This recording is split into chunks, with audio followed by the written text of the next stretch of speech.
I think Tevez going to Juventus, what a coup that was for me. I mean, on a head-to-head battle, Atletico Madrid can do more damage to Barcelona than the other way around.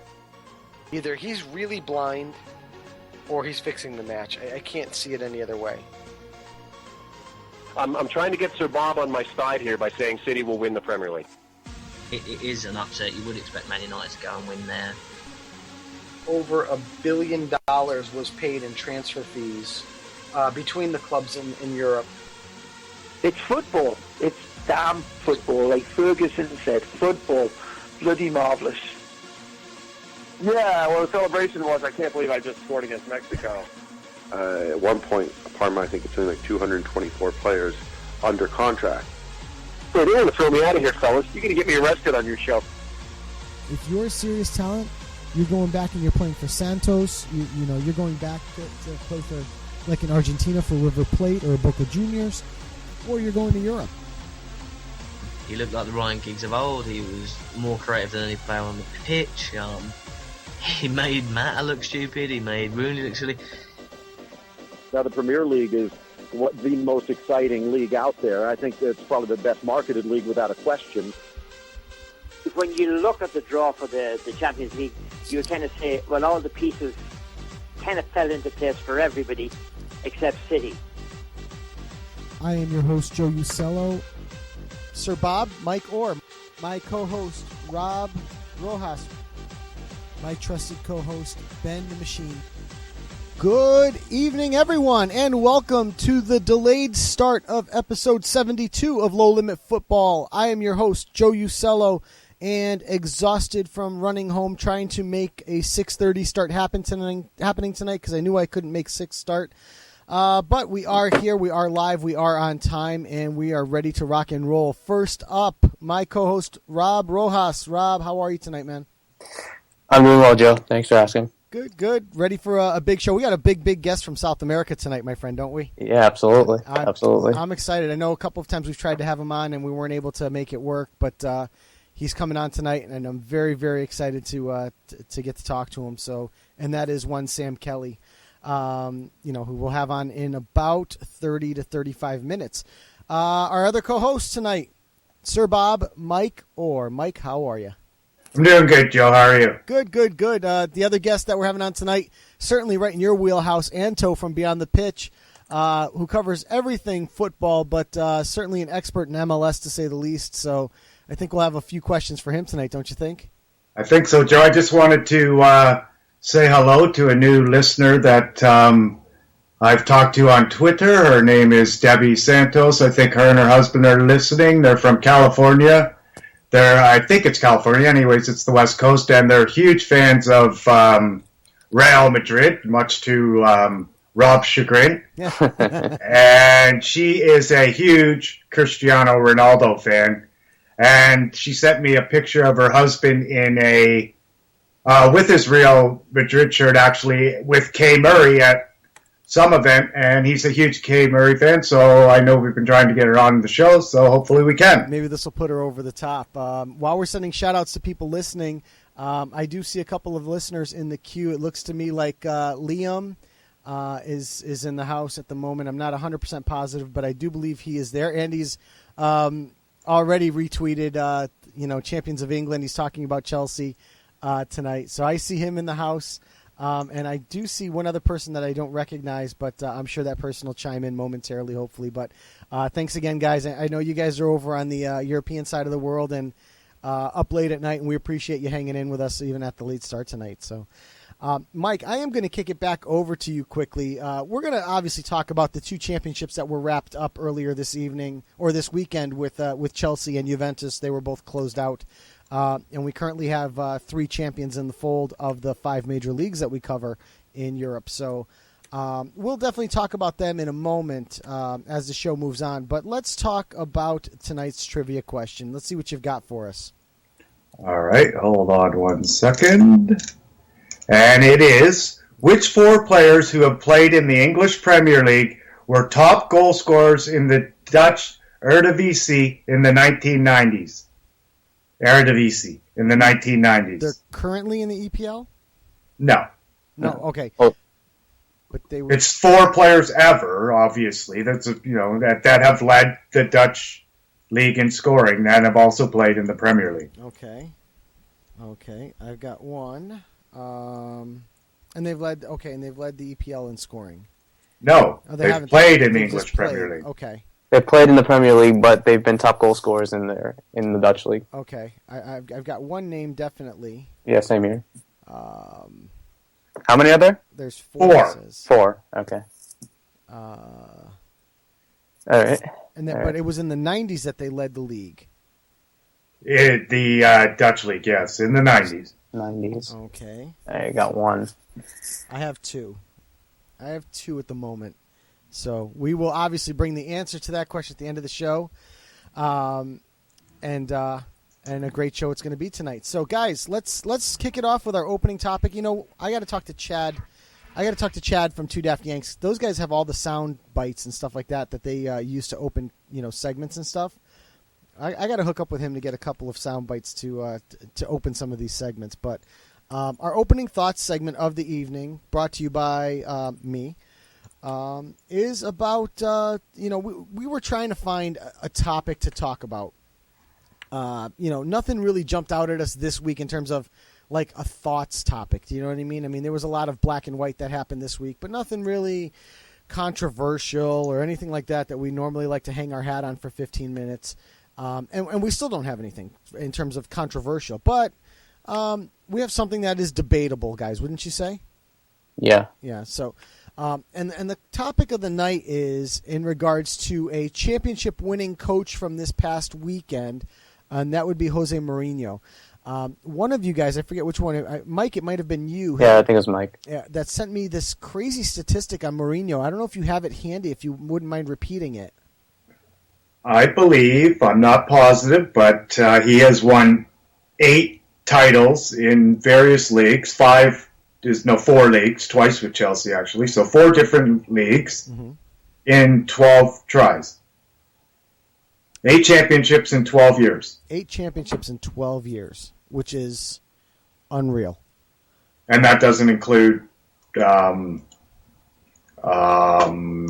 Champions League titles that might go along with this. These were league titles. 8 league titles in 12 years. Okay. Two-time European champion. And the other 3 or 4 times were second and third. Okay. 3 seconds and a third. Wow. That's incredible. In 12, his lowest finish ever was third as well. Think about that. Yeah, we're talking about Clinical Costa, who also has 4 answers to the trivia question, by the way. And he is the self-proclaimed listener trivia champion again. But the question begs, and this, I guess, is our opening thoughts topic, is I guess it's kind of twofold. Is he right now, today, the greatest active coach in all of world football? I will pose that one first. And 2, is he the greatest coach of all time? So, Mike, I'm gonna ask you the first question. Is he the greatest coach right now? Yeah. Okay. You don't think so? I do. I do think so. I am trying to find a reason to be a contrarian. Okay. For being the coach right now or manager of all time? The coach right now. I'm trying to dig into the depths of my brain to think of coaches historically that I would rate over him. And unfortunately, the only names that come to mind are Italian coaches that have won the World Cup, which is a very small list. But you could even go into like a Del Bosque or somebody like that. But I think winning the World Cup is a different accomplishment with a national team than it is with winning a club championship with a club team. There are very big differences on it, and the two coaches aren't the two coaching styles aren't truly the same. Where we're seeing a guy like Antonio Conte succeed as Juventus coach, and really trying to make things work at the moment as the Italian national team head coach. We've seen, and I'm trying to think of his name. He's currently the coach of the Russian national team. He's the Italian guy. Fabio Capello, who has coached at the club level, but really hasn't produced results at the international level. I think there are differences in coaching, and I think it lends itself to the fact that you can, as a club coach, can construct a team that fits your style and your type of play. It doesn't necessarily make him better than a national team coach. It doesn't necessarily make him worse than a national team coach. But I think at the present moment, I think the only other coach I would like to I would put in the conversation with him is Pep Guardiola, who is, and I don't know, and I didn't do any research. Again, guys, I just got home like 10 minutes ago, so you'll have to cut me some slack. But and we thought about this topic, at about 4 o'clock, right, guys? 3 o'clock, about talking about the Mourinho. So I didn't get a chance to do any research on it, but I would like to see what the equivalent numbers are for Pep Guardiola at this particular point in time. Is Guardiola more successful than Mourinho over the same block of time? Is he less successful? Well, I'm sorry, Joe. I could say in the last 5 years that your argument whether Pep is better can definitely have some merit, because in the last 5 years have been Mourinho's actually worst 5 years of coaching. He's only won 2 titles in the 5 years and actually had his third place finish last year with Chelsea. Okay.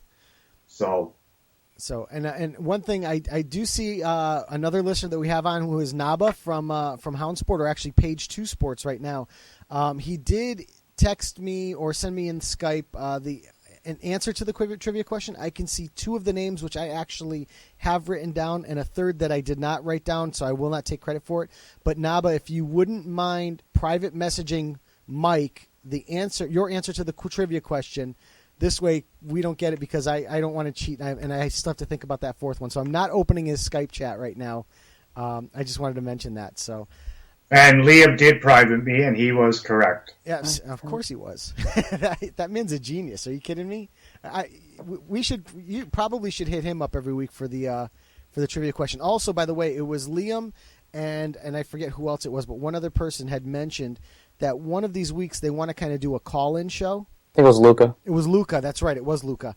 So I think probably sometime in the next couple of weeks, we're going to actually plan to do a call-in show and have those guys call in and chat with us for a little while about anything they want football. So we'll probably set something like that up. So getting back to the topic here, and somebody had also mentioned that it was El Crisco, which is that is Luca actually. Luca had mentioned that... I actually have a stat, if you don't mind. Oh, please. In Guardiola's entire coaching career from 2008 to currently, he's won 19 trophies, compared to Mourinho, who's been coaching since 2002, 22. If you compare those years that Guardiola has been coaching all his life to Mourinho, it would be 19 for Guardiola, 10 for Mourinho. Wow. So, but again... Guardiola only really coaches one way, if you think about it.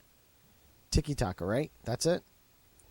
He's even taken Bayern Munich side, and granted, this Bayern Munich side, when he got there, was already the German club champion. They were they had won the treble, right, under Jupankis. So he took over a team that was coming off a treble and has boatloads of money and has probably one of the most talented sides in all of world football. And now, granted, he's won 2 league titles since then, but he was eliminated from the German Cup this past weekend, or the weekend before. I'm sorry. He hasn't reproduced it at the Champions League level, but I mean, come on, let's be honest. How many teams have reproduced it at the Champions League level since he took over at Munich, Real Madrid, and we need to find out, because it could still be him. In fairness, Joe, Mourinho only plays one style too. The KO style. If you watch it, you'll be knocked out. Again, it's park the bus football, but I think Mourinho has shown glimpses of being able to coach to a style of play. Okay, Mourinho has been. You've seen this happen over the years. Mourinho has been able to change his tactics to match whatever he needs to do. Whether that be park the bus or open it up a little bit, I think Mourinho's a little more diverse. I think the one blemish on his record is his time at Real Madrid.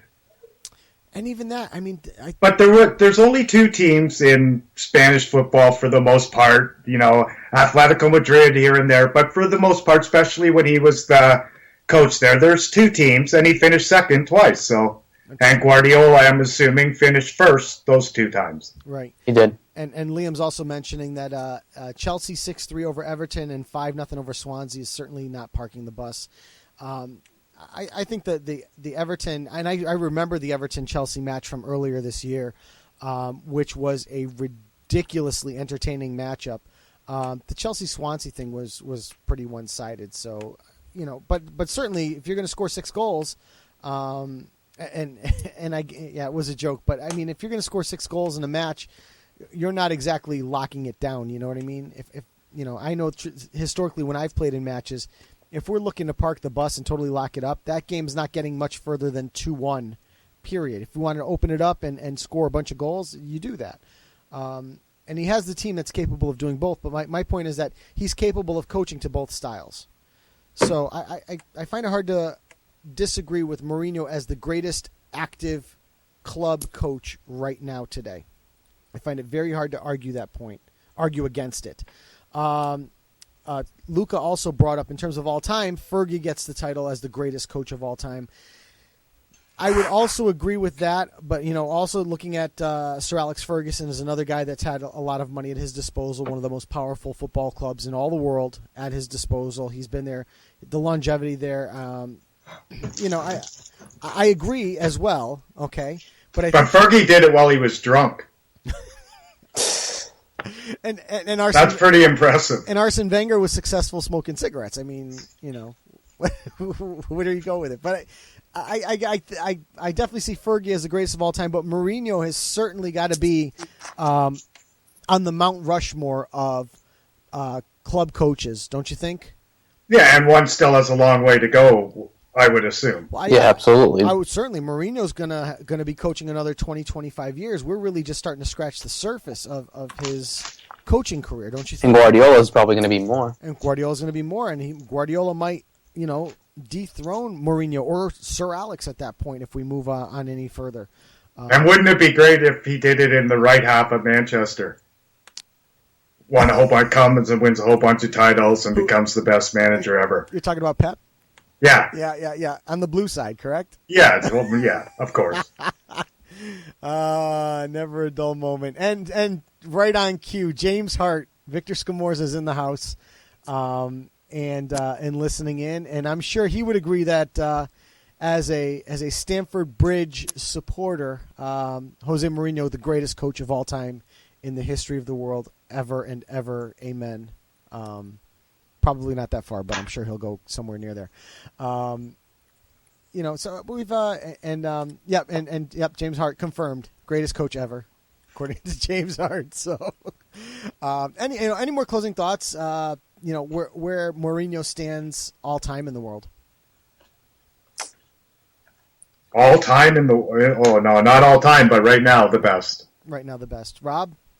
Too early to speak about all time, I think. He has to retire first if we're going to consider all time. And then we'll have his eulogy after that, I guess. Exactly. Okay, but for the moment, Mike, as much as it pains you to agree, Sir Alex Ferguson, currently the greatest coach all time? No. Oh, all time. Oh, sorry, I misunderstood. Yeah. Obviously, with incomplete books of work from Pep Guardiola and Jose Mourinho. No, I just misunderstood your question. Sorry. No, definitely, yeah. I guess he is. Yeah. Okay, let's turn it into one other quick question, and then because we're going to have Sam Kelly on in about 10 minutes, Rob, we'll take it straight over to chit-chatting about the Libertadores before we hit our league coverage.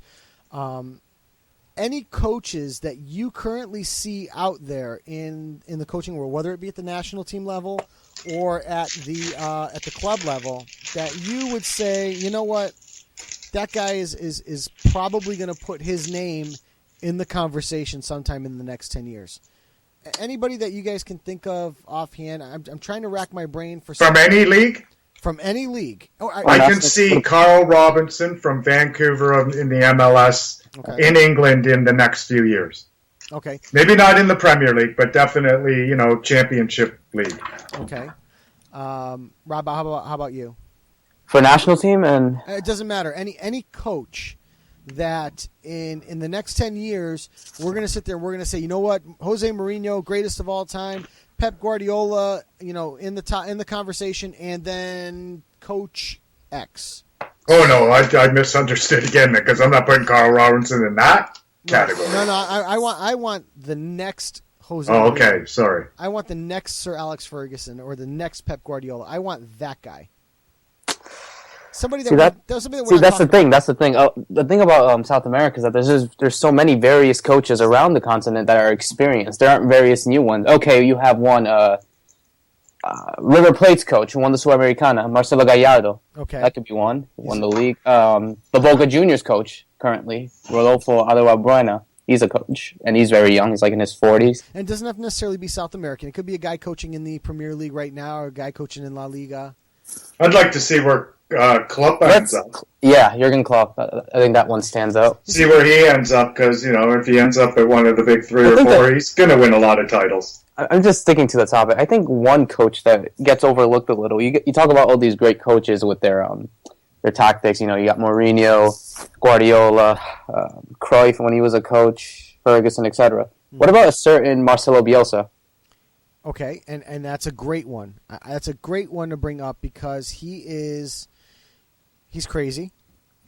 Okay, and by most accounts he's crazy, but he's certainly tactically sound. Right now he's had a Marseille side that has just kind of fallen off the pace here a little bit, but he had them flying high, and he just took over for Marseille this year.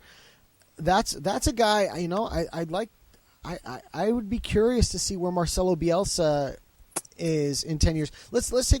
See, that's the whole thing. It all depends on which one can grab the 4 jobs. That's the only way you become the greatest manager. You have to coach one of the big 4. Right. So if this guy stays at Olympic Marseille, he could do a great job for Olympic Marseille, but he's never going to be in the discussion. Well, what if he takes Marseille and turns them into a team that knocks PSG off his perch? I mean, you don't know. Well, you don't, but not likely to happen. Right now, PSG, we're not anointing them champions yet. They only have like 3 matches left because Lyon is still in the mix. But they're not in the top. They're not in the top 4 either. PSG. So being the best team in France doesn't put you in the top 4. So you're talking they've got to coach Bayern Munich, Real Madrid, Barcelona. Well, hasn't every great manager we mentioned coached those teams? And we're leaving Manchester United out of the mix, but that's only temporarily. Yeah. I mean, no. Every great manager we've mentioned has coached those 4 teams you just mentioned. All right, so let's say, for laughs, Louis van Gaal gets fired at the end of the season. For laughs, okay. Right? All right. Give me the next great coach. And by the way, I do find that very funny. Yeah. But okay. Let's look at it this way. You're a City fan, right? Yeah. Okay. Would you put City in that type of conversation as one of those big sides? A lot of money in terms of spending, but not in terms of results yet. They have, we've never even made a Champions League quarterfinal. But you certainly griped about Pellegrini over the course of the season. Agreed? Yeah. Okay. So, let's say you can't have Mourinho and you can't have Pep Guardiola. Is there a coach out there that you see that could take your beloved City and turn them from 3rd place or 2nd place in England to Champions League winners? And the coach can be from anywhere in the world. I don't care who you pick. But then we just come with a name like Klopp or something like that, and then it's all in his recruiting. Right, but I want a young coach. Would you put Marcelo Bielsa in that spot? But he's not young. I don't know enough about him. He's not young. You're right. That's the thing. Bielsa is not young. I was thinking, God. I think the youngest big coach, if in terms of we could think about big, is Andres Villarroel. Yeah, AVB's one. Certainly worth talking about. I've gotten a couple thrown at me from James Hart here. Ronald Koeman from Southampton. Simeone. We didn't talk about Simeone yet, and I was kind of leaving him on the back burner here for a second. I like Ronald Koeman. Okay. And he hates Louis van Gaal, so I like him even more. How about Pochettino? No. No. Okay. Needs to win trophies. Okay. No, I can see that, but Tottenham's not in exactly the spot that he's going to do that at, and he came from Southampton, yeah, and he actually had them going pretty well, and then they dismantled the team, and now that's Koeman's task, I believe. Dieter Hecking, who I'm trying to think of where he's coaching right now. Dieter Hecking? Yeah, and he says AVB sucks. So, but although I do, Di Matteo. Okay. No. Why not? Why Yeah, not? no, I don't like him. He won the Europa League with Champions League. No, he did win the Champions League. That's right. He won Champions League with Chelsea. Okay. Why not Roberto Di Matteo? Don't like him. Why? Okay. Just don't like his brand. His style of football is just one way. That's it. He tries to play Spanish football in the Premier League because I think he's trying to showcase himself for a job in Spain. But that's what we just said about Pep Guardiola. We said Pep Guardiola plays one way. We said for the most part Mourinho plays one way. Exactly. So I don't think there's anything wrong with playing one way because they're a coach unless you are incredibly. No, he doesn't have the knowledge to understand that his team's not good enough to play that way. And look at where they are this year. Okay, all right. That's the difference. I really believe he's just showcasing himself for a job in Spain. He can't wait to get out of England. All right. Dieter Hecking, by the way, coaching at Wolfsburg. I couldn't think of it, but other coaches, you got the Fiorentina one, Vincenzo Montella. Who is it? Vincenzo Montella, the coach of Fiorentina. Yeah. Vincenzo Montella. But what is the question? Whether one of these guys can land one of these jobs? Who's the next Mourinho? Who's the next Pep Guardiola? Who's the next? Like I said, it's Jurgen Klopp, depending on which job he takes. Okay. That's what I think. But I was looking for. And like I said, you have to have one of these big jobs. You can do great jobs. You think if Jose Mourinho stayed at Porto, he would be Jose Mourinho? The reason why he went to Chelsea in the first place because he won the Champions League. Right, but then you go, but Porto's never. They got anyone could win, especially the way it was back then. Could win back then, but unless he went to Chelsea and then enter Milan and then Real Madrid and now back to Chelsea, he's not the same manager that he. Right. He might be. He's the same manager, but the results aren't the same, and his legacy's not the same. I think Enrique probably will be in the discussion. Yeah, Luis Enrique. If he wins the treble. Yeah. I would certainly. I don't think he'll be in the discussion in terms of he is the next Mourinho or Pep Guardiola, but he'll be on that radar. That's for sure. But he's at Real Madrid. Lucas saying, yeah, you're right. Lucas saying Mihalovic is the next top manager. He is also saying no thanks to Montella. I know Montella has recently been linked to AC Milan, possibly, depending on what they do with Inzaghi there. James is saying Antonio Conte. As a Juventino, I would say Conte. The problem is Conte never got far in the Champions League. Look at Max Allegri, who's basically taken the same team, and he's in the semifinals of the Champions League. Why couldn't Conte do that? Why couldn't Conte win the Europa League last year when it was in front of him, and he's playing the final at Juventus Stadium, and he couldn't get past Porto? I mean, these are the things that, as much as I loved Conte, and you know what? Maybe we'll ask Anto this, because Anto's a Juventino too. Why couldn't Conte get past those points? And I mean, I don't know. Conte is another guy that wants to coach one way and didn't change his style of coaching. And I think it hurt him in the Champions League play later on. I just think it's hard for any of these guys we've mentioned to become the next manager. Mourinho's not going in. None of these guys are going anywhere for these guys to get a chance to take over at one of these big clubs. Who's leaving Chelsea? No one's leaving. Who's leaving Real Madrid unless they're fired? Who's leaving Barcelona? Who's leaving Real Madrid? So unless these jobs come open, only one or two of these 10 names that we've mentioned ever have a chance of becoming what we're talking about. Right, and the key is, I think there's going to be an unknown coach in the few years that we're going to be talking about.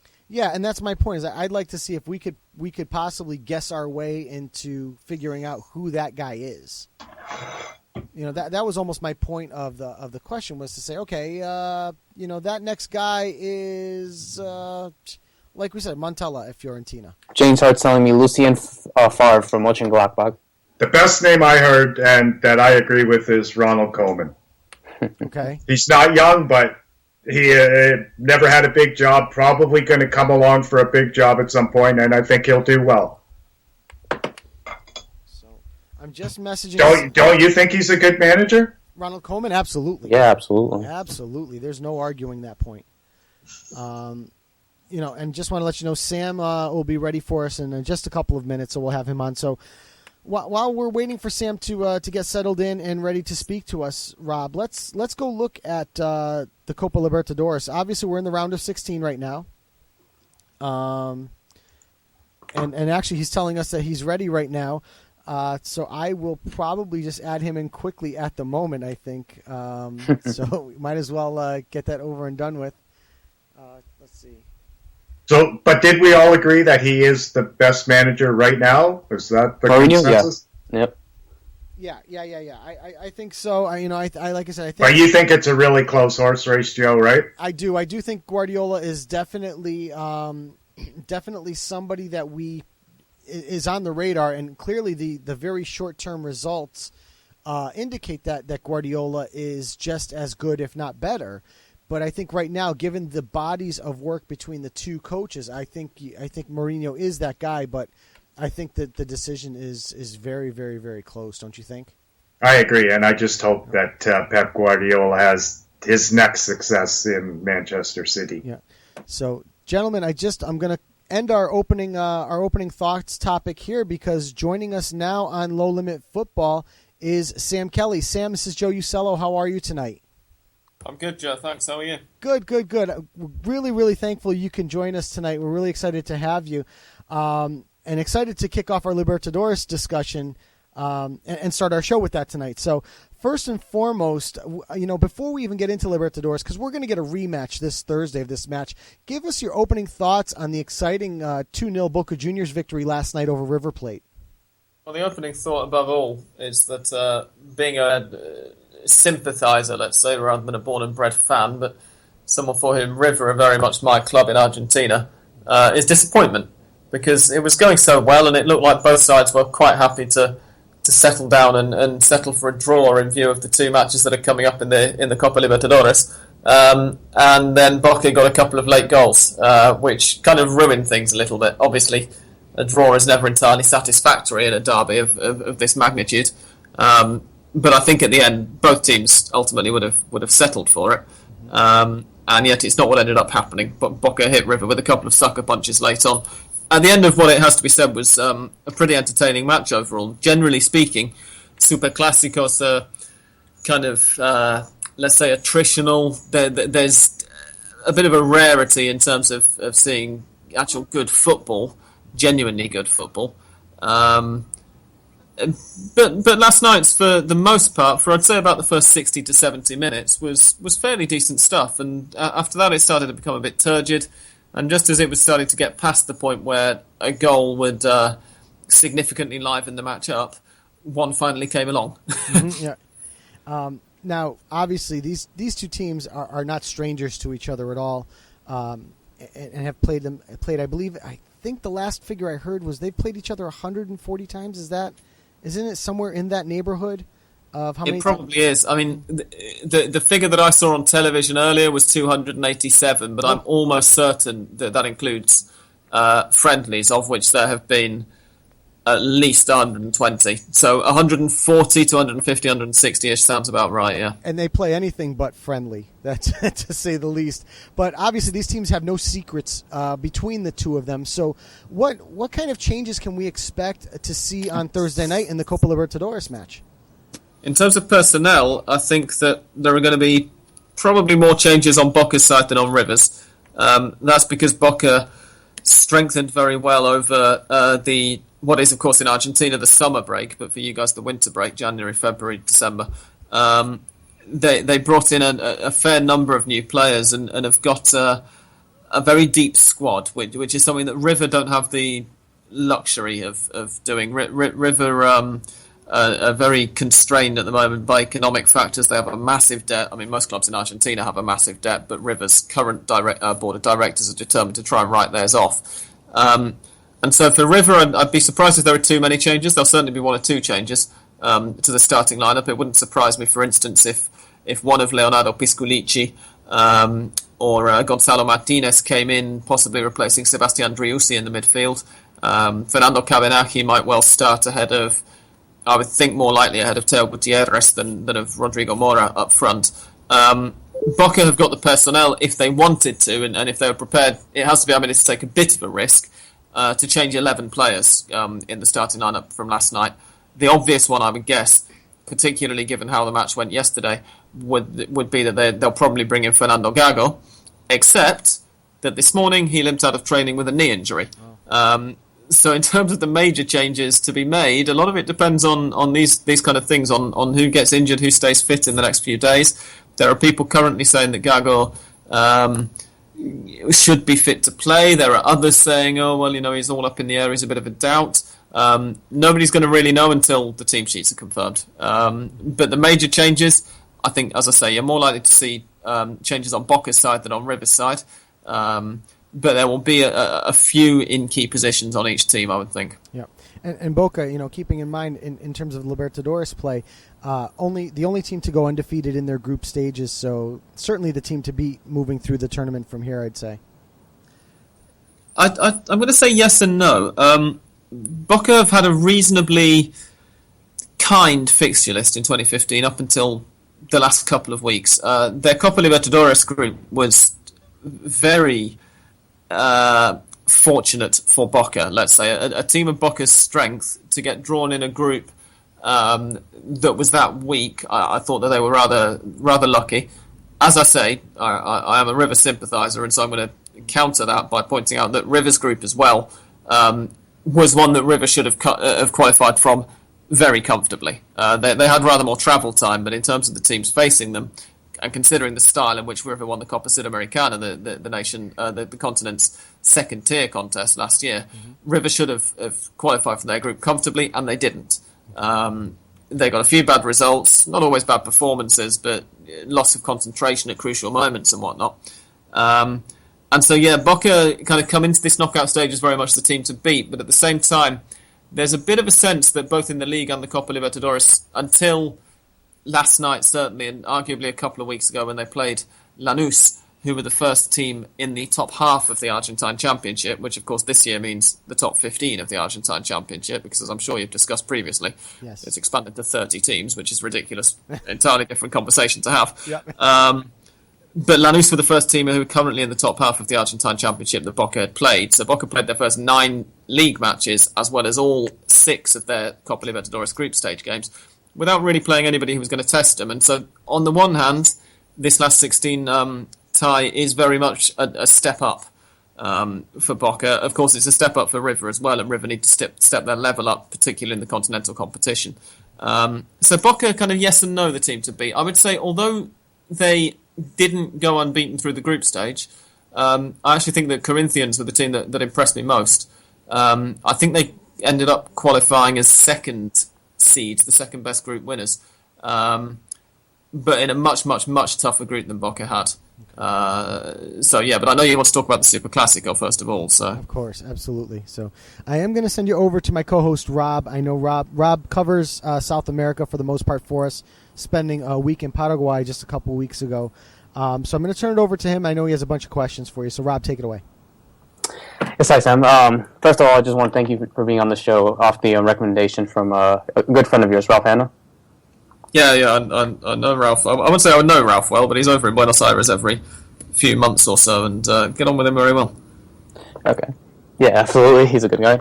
My first question to you think is, how do you feel about River's starting 11 last night? Do you feel that it was a strong starting 11? Do you think that Gallardo made the right decision with the lineup?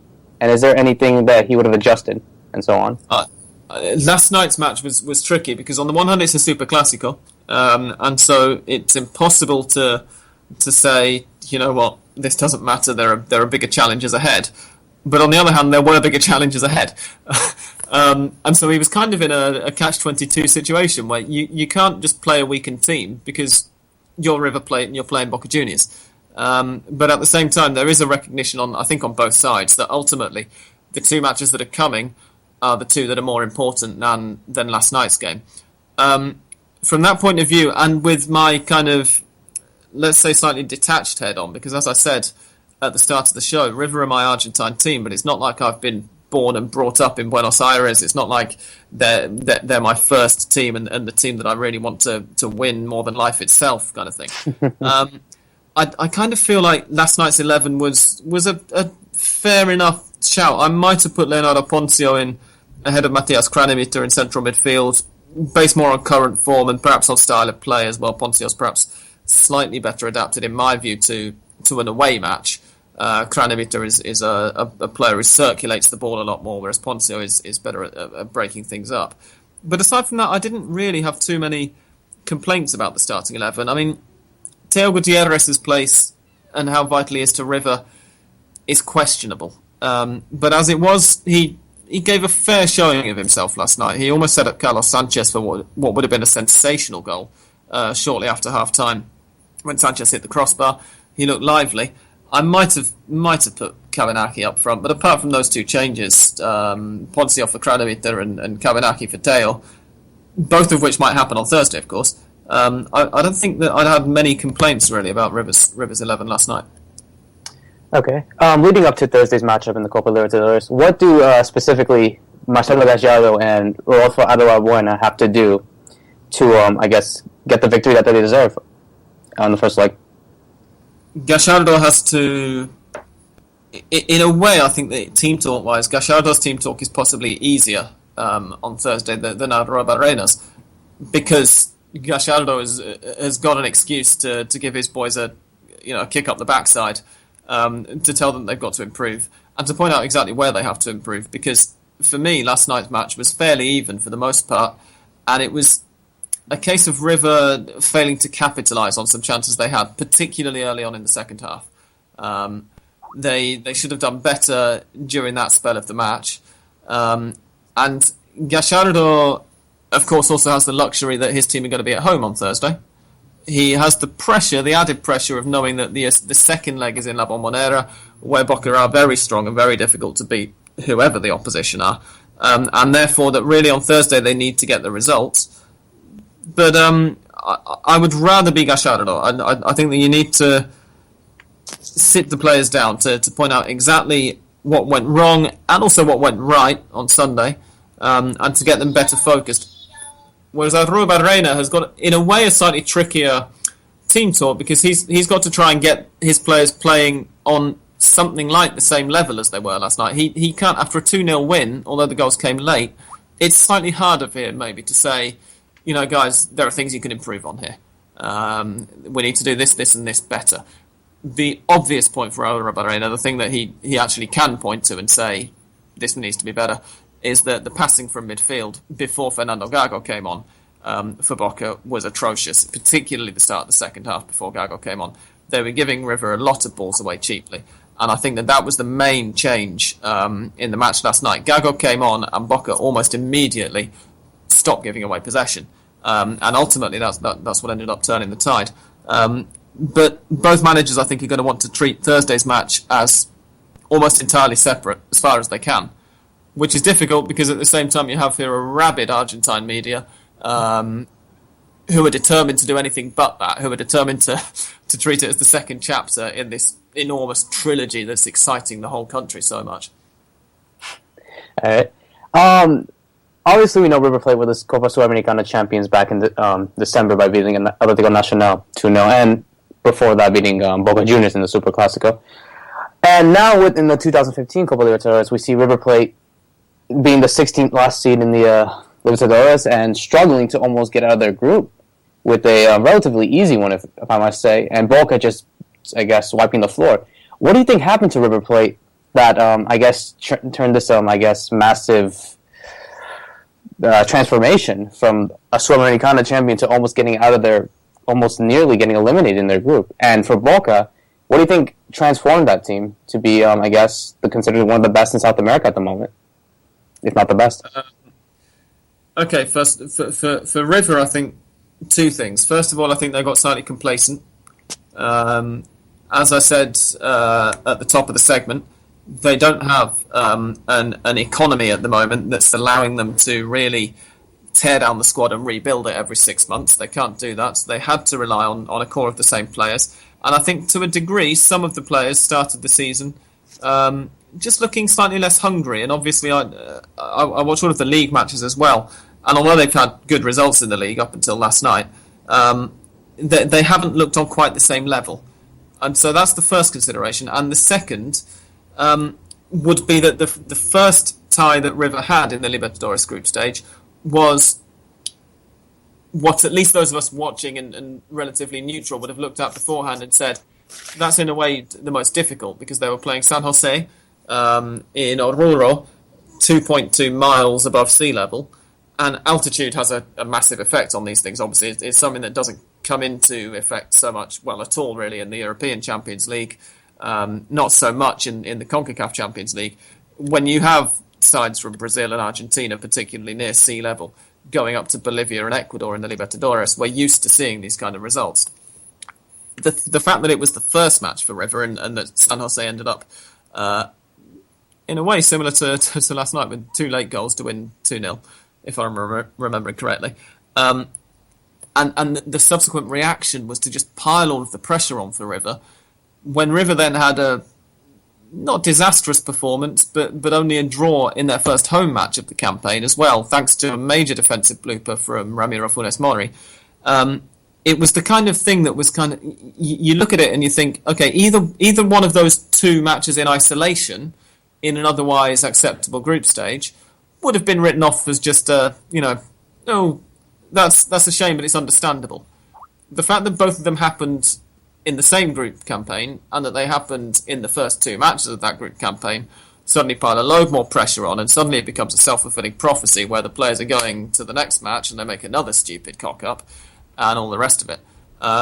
So for River, as I say, a kind of 2 changes, some complacency, and slightly perhaps unfortunate circumstances, and perhaps ones that to an extent they actually could have controlled and didn't grab the situation and take it in hand soon enough. As for Boca, what's transformed them? By the time River and Boca met in the semi-finals of the Copa Sudamericana towards the end of last year, because they did meet in the Sudamericana semis, of course, Boca were already well on the way to I think what they've had now.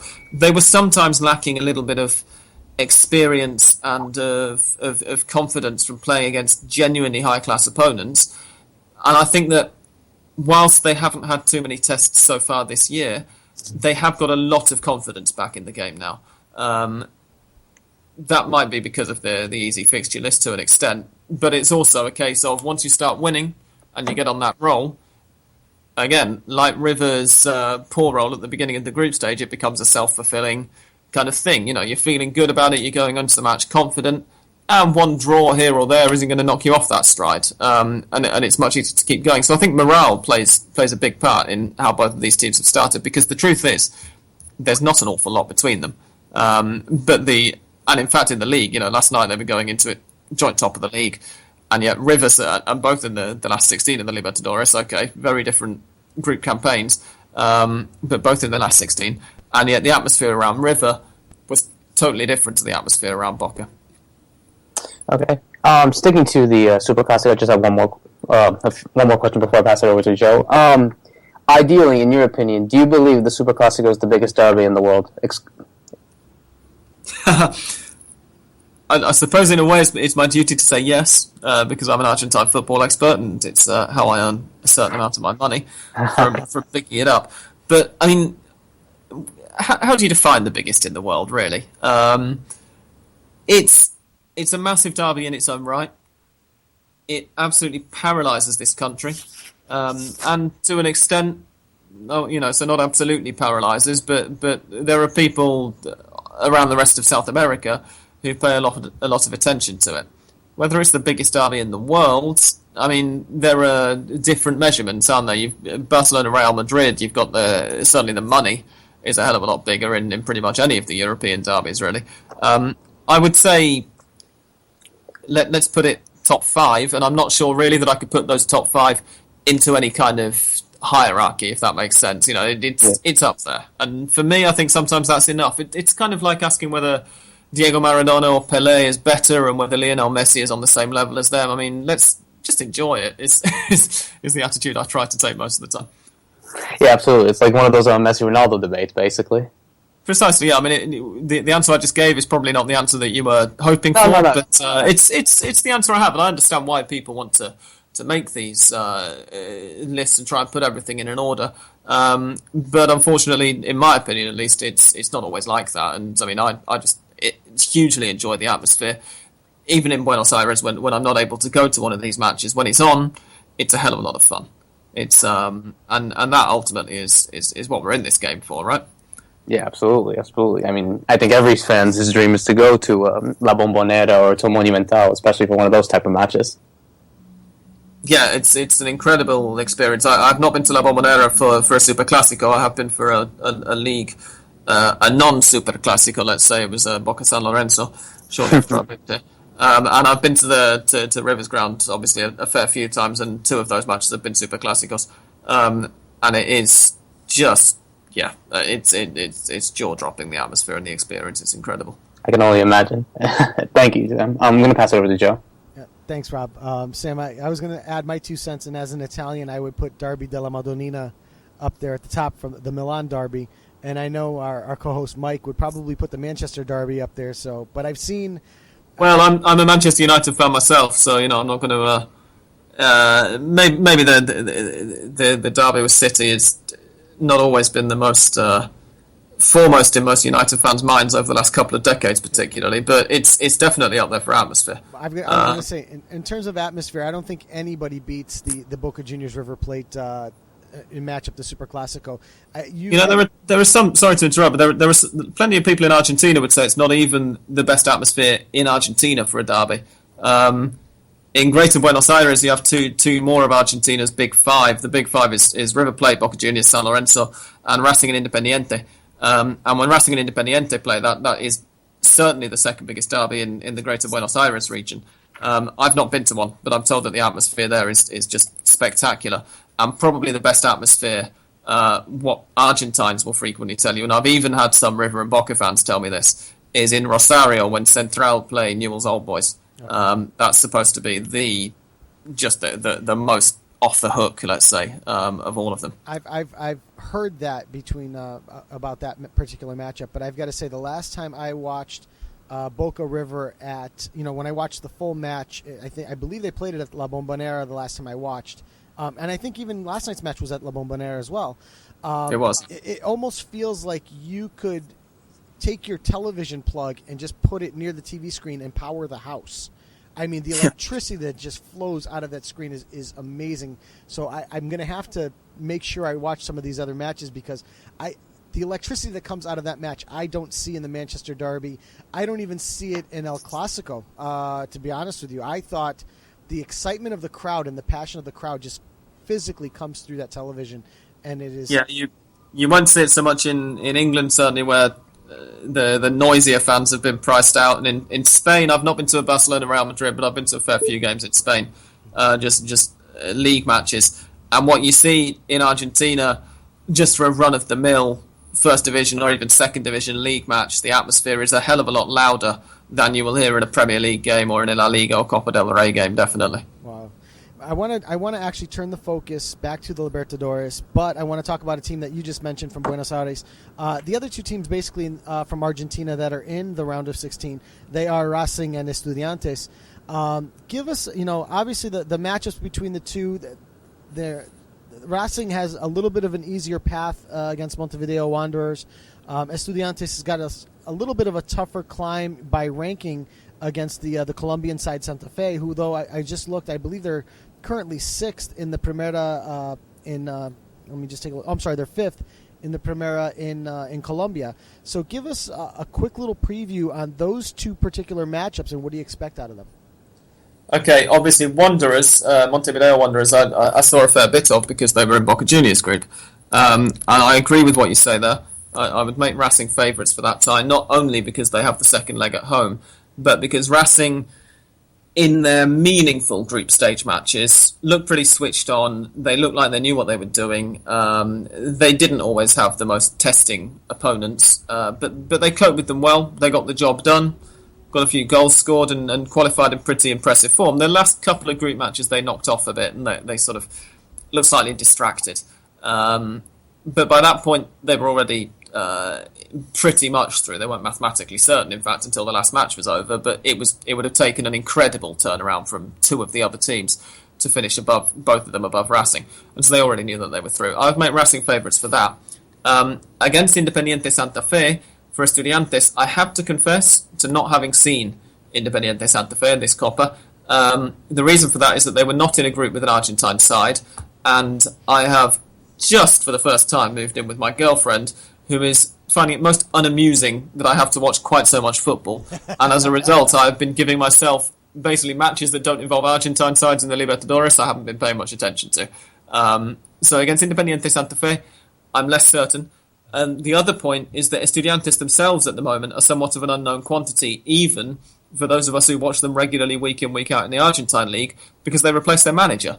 It seems ridiculous to say that a team who made it to the last 16 and in fact qualified from their group relatively comfortably in the Libertadores, although it wasn't completely certain until the last round of games, have sacked their manager and replaced him with a new one. But this is Argentina, this is South America, and this is what happens sometimes. Estudiantes were relatively disappointing in the league, partly because they've been prioritising the Copa to such a huge extent. So Gabriel Milito has come in as the new boss, the brother of Diego, of course, former Independiente player, former Barcelona player in Europe, has come in, and he's only had 2 matches in charge so far. One in the Copa Libertadores, which was an impressive win away to Barcelona de Guayaquil in Ecuador to seal their qualification for this stage. And then the other, just this weekend, just gone, in the league, where I have to be honest, I've forgotten who they played. I think it was Olimpo de Bahia Blanca away from home. Let me just check that. It was, yeah. They drew 0-0 away to Olimpo in Bahia Blanca. And obviously that match is one that, they've got this Libertadores match coming up in midweek, and they have one eye on that, and as a result it's inevitable that they're going to be distracted to a certain degree. So we still haven't, we've only really seen one match that was meaningful and that Estudiantes were 100% up for since Gabriel Milito's taken charge. And as a result, I think that it's down on the Libertadores fixture list as key F.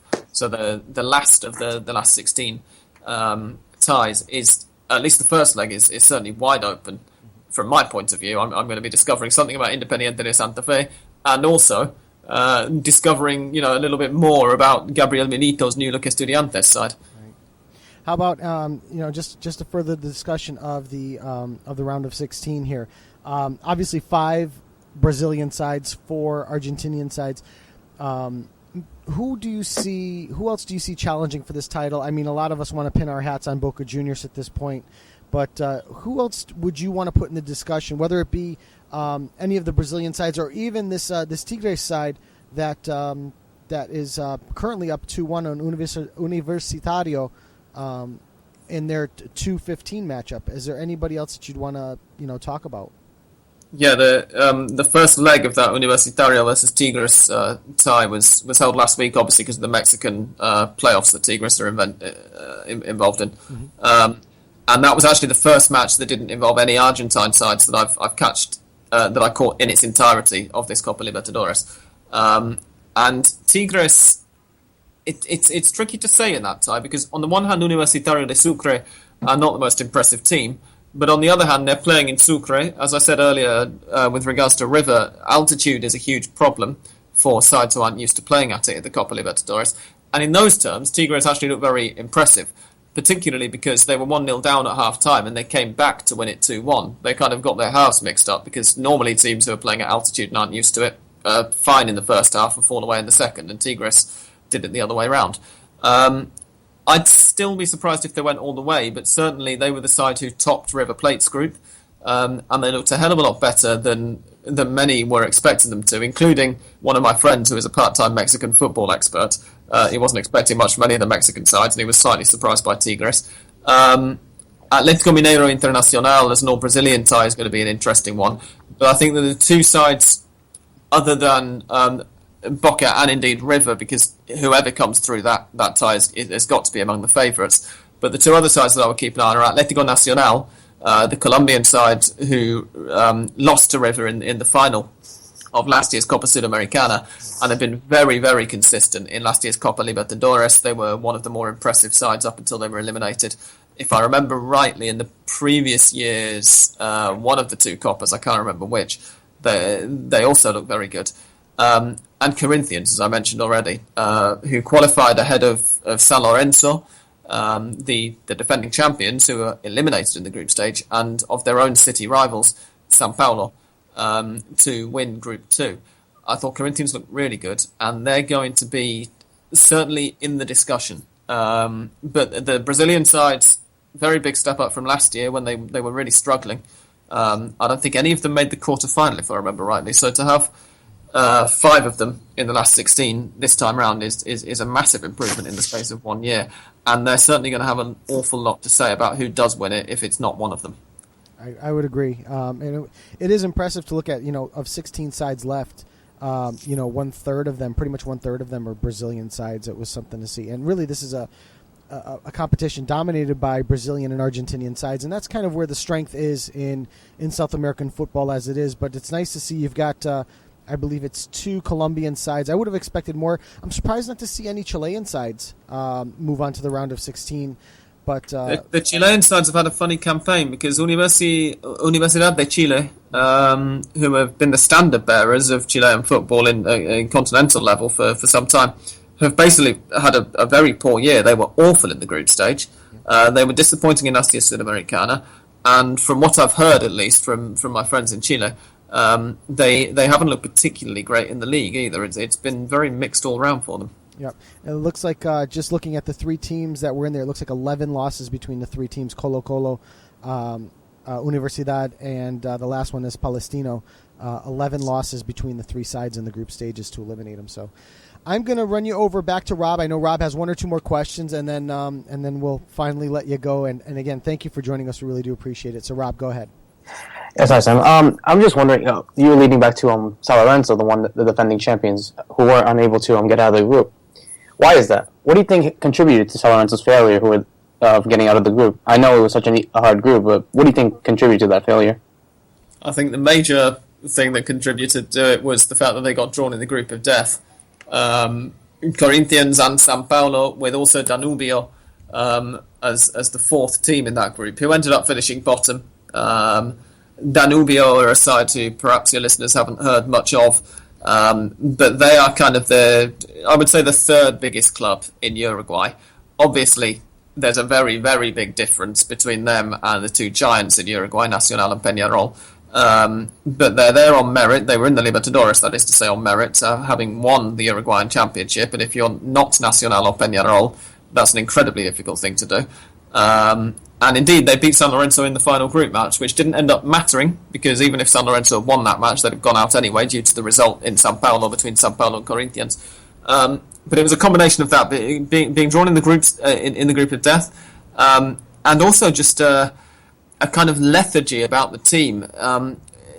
We saw throughout 2014 that San Lorenzo seemed to be struggling to get it up on the domestic front, let's say, because they were putting everything at the start of the year, having won the championship, the second championship of 2013 in Argentina. They put everything into winning the Copa Libertadores. Before last year, they'd never won the Copa Libertadores before. They were the only one of Argentina's big 5 who had never won it.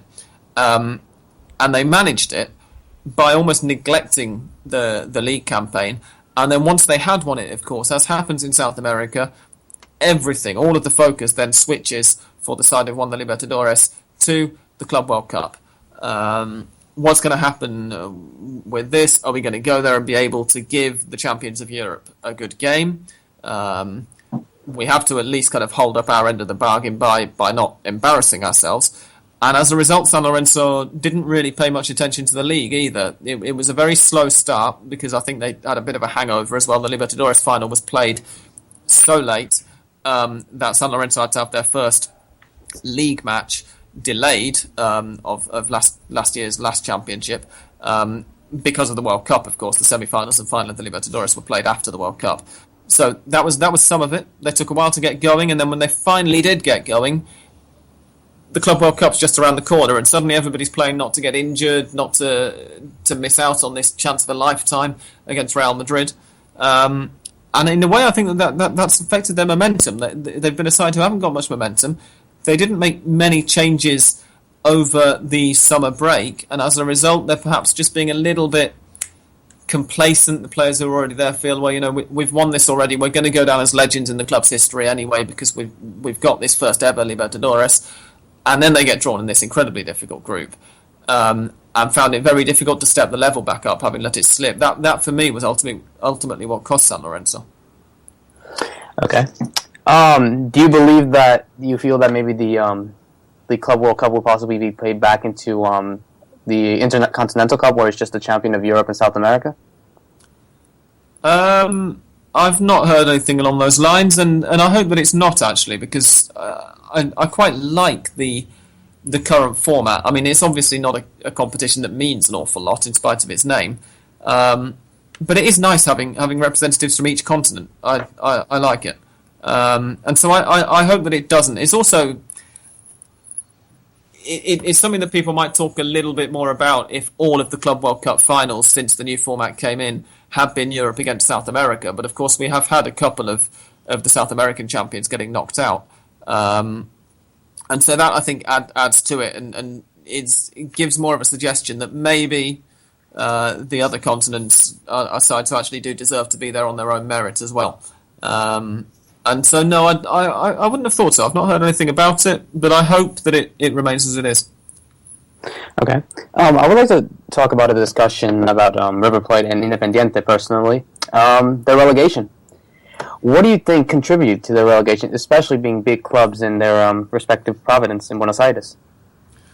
Complacency, political lethargy, and a certain degree of bad, well, a lot in fact, of bad management. And when I say political, I mean that the clubs here in Argentina are all fan-owned, and members of the club vote for a president every 4 years. Both River and Independiente, they had some absolutely awful boards of directors in the years prior to their relegation. And it's a kind of a case study, particularly looking at River, the amount of money that was taken out of the club, the amount of neglect that the youth system, for instance, suffered, is a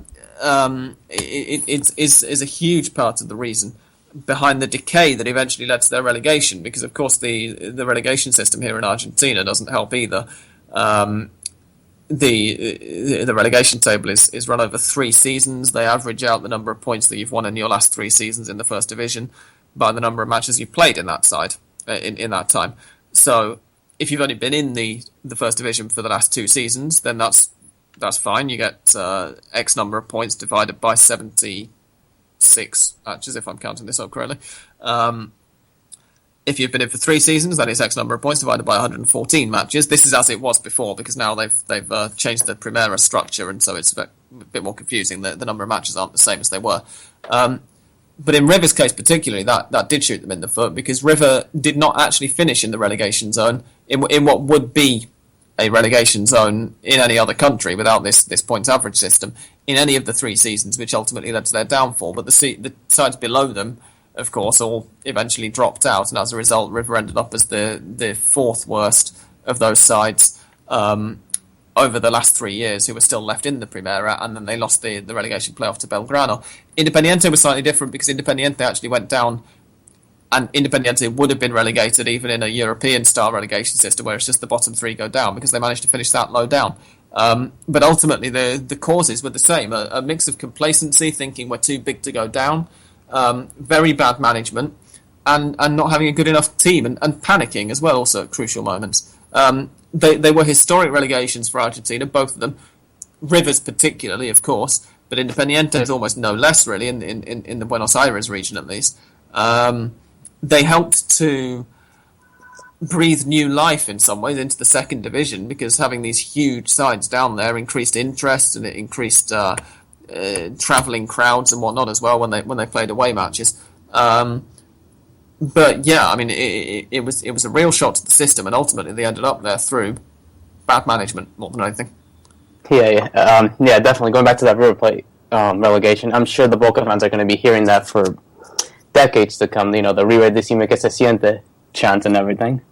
Well, precisely, and also because now that the Primera has been reorganised to 30 teams, this year, for instance, is 30 teams, and there are only 2 teams being relegated at the end of the year.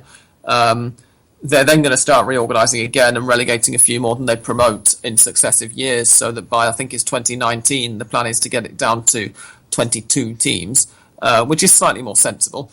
But essentially, with these changes that are happening now, and with the quite probable doing away of this points average system, by the time the Primera is back down to 20-odd teams, Boca are probably never going to be relegated. And as a result, they're going to remain as the only side in Argentina who are anywhere near that level. When prior to the reorganisation, they were looking, I'm not going to say that they were as low as River or Independiente ever fell, but there was the chance that with one bad season last season, the 2013-14 season, they could very well have been in trouble with it as well. Of course, all that matters is that they haven't been relegated. The reorganisations of the league and all the rest of it is something that isn't going to be remembered by fans in, say, 50 years' time. What's going to be remembered is River played in the second division, Boca have not. And so, yeah, it's a huge thing for their fans. Whether the Decime que se siente is going to last all of that time, who knows? But I feel almost certain that Boca aren't going to go down. I'm going to stick my neck out and say in our lifetimes. Fair enough. And just one last question. What are the expectations for Argentina in the Copa America? Do you see them as favorites, obviously? And what do you think Tata Martino has to do to get this team working to win the first international title in 24 years? Expectations in Argentina are fairly low at the moment, but when I say low, I don't mean they're not expecting much of the team and that they think they're going to go out in the group stage. I just mean that no one's really thinking about it at all at the moment. I don't think any conversations that I've had with the locals here have involved the Copa America yet. It's not that the competition doesn't matter, but of course it's nowhere near the level of the World Cup in Argentines' estimations.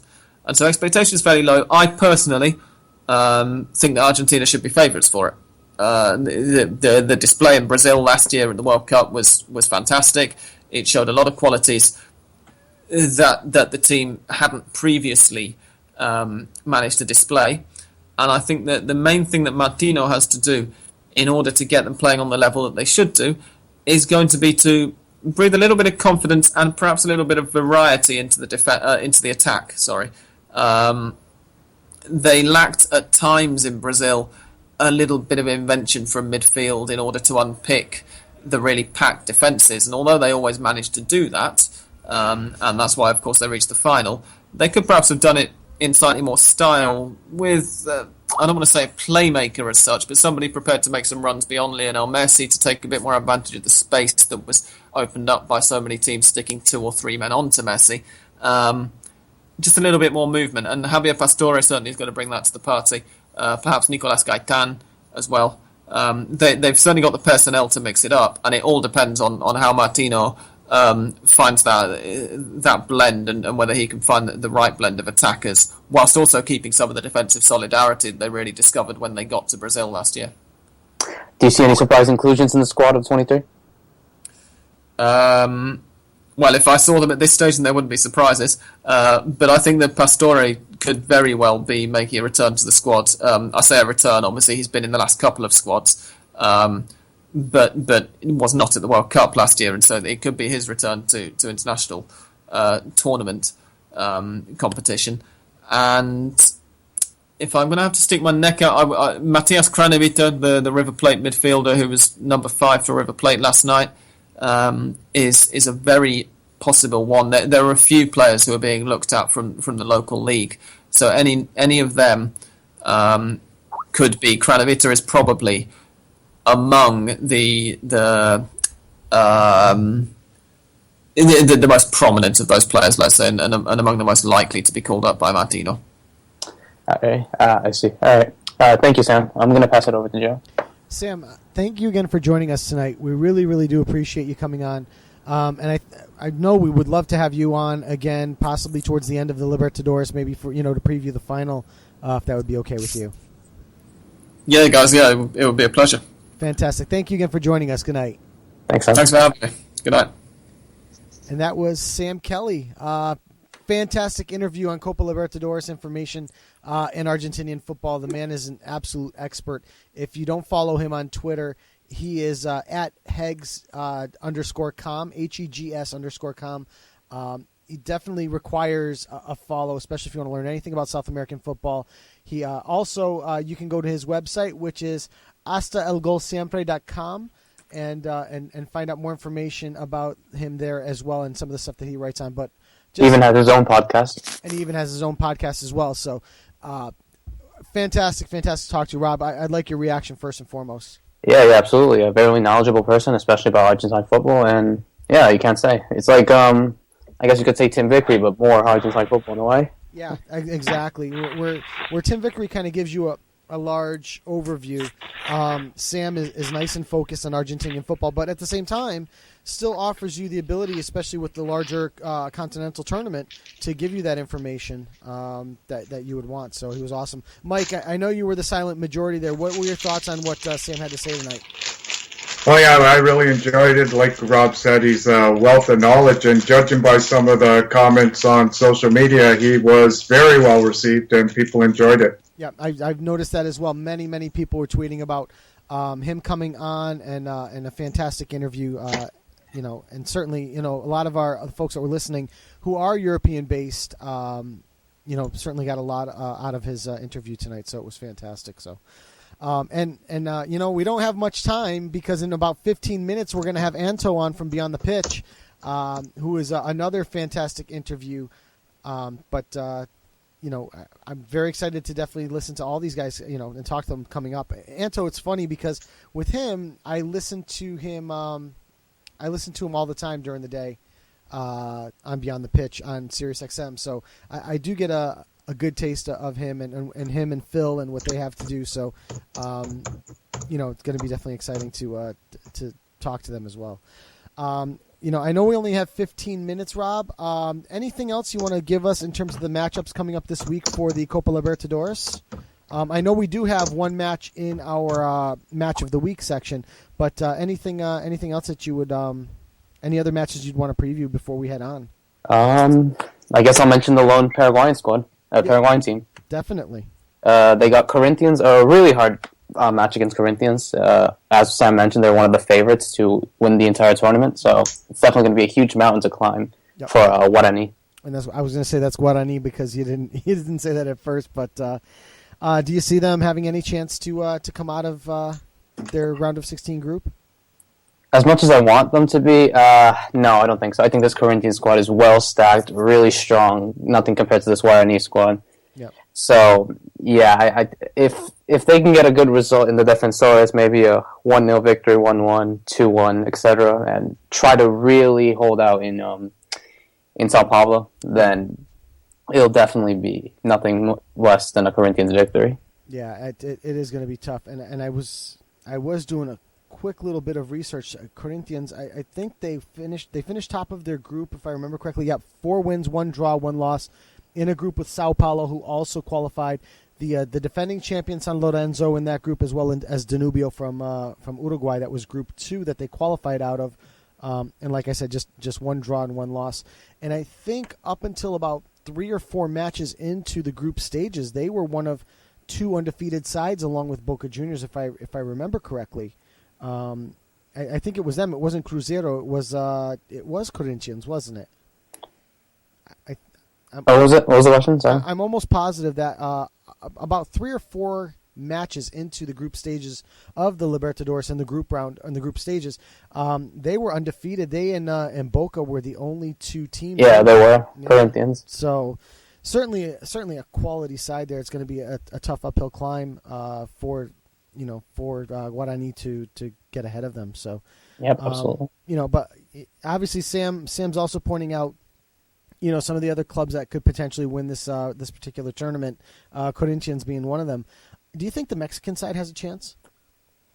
Well, they did win 2-1 in Bolivia. Yeah, they did, and like Sam said, that was kind of an unusual result because usually you see these teams start out well at altitude and then fade into the sunset, and it was the complete opposite. Universidad I think they actually, Joe, Yeah. if you don't want to mention, I think Tigres are the only unbeaten team alongside Boca at the moment. Let me go back and look. They are 4 wins, 2 draws, no losses in their group. Yeah, Boca, Internacional has a loss, a lot of one-loss sides. You are correct. In the group stages, Boca and obviously Tigres having River Plate in their group as well. So no loss. This could definitely be an underdog, if not maybe a potential favorite. Yeah, you could definitely see that, but it's gonna, obviously, and getting past the first round of having to play at altitude. Again, I don't know the altitude. We talk about Mexico, we talk about Bolivia, and obviously Bolivia is at 10,000 feet or better. I'm wondering where Tigres plays. I'd have to do a little quick research on it to see where they play because, many of the Mexican sides also play at altitude. We talk about, in terms of the U.S. men's national team, they run down to play at Estadio Azteca. Azteca's at 7,000 feet. And then you also have the smog and all that stuff that factors in with that. But Azteca's at altitude, so Tigres might play at altitude, which would certainly give them a leg up in terms of the ability to cope with the altitude in Bolivia. But again, he is correct. You see these teams go to Bolivia to play at these super high altitudes and have difficulty getting out of there with any type of points at all. So it is certainly a big victory for them to come away 2-1, 2 away goals as well, moving into the second leg, having to go back to Mexico. So they're probably going to move on to face the winner of Emelec from Ecuador and Atlético Nacional. And both teams who are at altitude as well. Both teams were at altitude as well. And Nacional was the Copa Sudamericana runner-up last year, so as Sam had mentioned. So, again, a team with some experience there in big competitions. So certainly not going to be an easy round in the quarterfinals for them, no matter who they get out of that group. That's for sure. Looking at some of the other matchups that are coming up, we have, as we had mentioned earlier, Estudiantes Santa Fe from Colombia. That's the Argentinian side on Estudiantes. We have the Brazilian matchup between Atlético Mineiro and Internacional. Emelec Atlético Nacional that we just mentioned. Universitario del Sucre versus Pumas, which we just... No, it's Tigres. I'm sorry. Jeez. Who we had just talked about just a couple seconds ago. We had also talked about earlier Montevideo Wanderers versus Racing. We talked about Guarani Corinthians. The other all Brazilian matchup, Sao Paulo Cruzeiro. That's an 8-9 matchup, guys. So certainly anything can happen there, and the unlucky winner of that bunch is going to have to play the winner of River Plate Boca Juniors, and it's not going to matter who comes out of River Plate Boca Juniors. That is going to be an incredibly difficult out for any team that has to face them.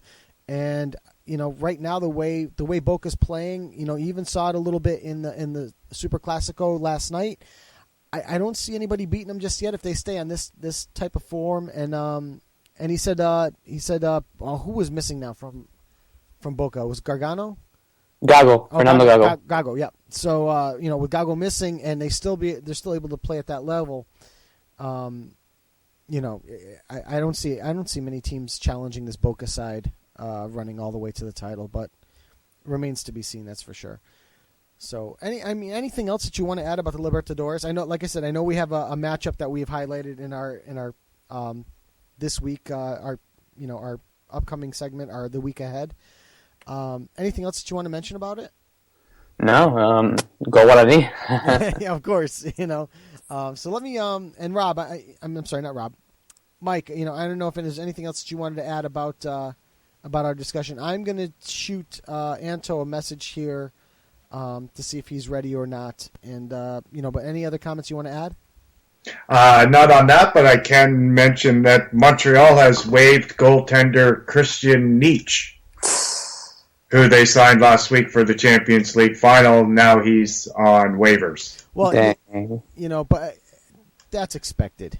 That's expected. I mean, the guy did his part, and and he was only brought in for injuries, and I guess they've probably healed up. And we can. And actually, he was brought in for yellow card, not injuries, really. So right. Bush is eligible to play again. So yeah, and while we're waiting for Anto to join us, because I know this is a topic that we're going to discuss with him. You look back on the 2 legs against Club America, and Montreal was able to stay with this team and play with them, but for 30 minutes. Over 2 Yeah, minutes. I got to say, like, deep down, I'm glad they lost. Well, that's a Canadian thing. That's a Toronto-Montreal thing. Isn't it a soccer thing? Like, if I don't know, AC Milan was in the Champions League, are you voting for them to win just because they're Italian? You know, what's funny, I've had this discussion with my brother, and my brother would tell you yes. My brother would say, as an Italian, you root for the Italian side. So That doesn't work in Spain. no, well, It doesn't work anywhere except in the MLS. you know, for example, we've got 2 matchups in the Europa coming up. We've got Napoli versus I have them written down here. We have Napoli Dnipro and we have Sevilla Fiorentina.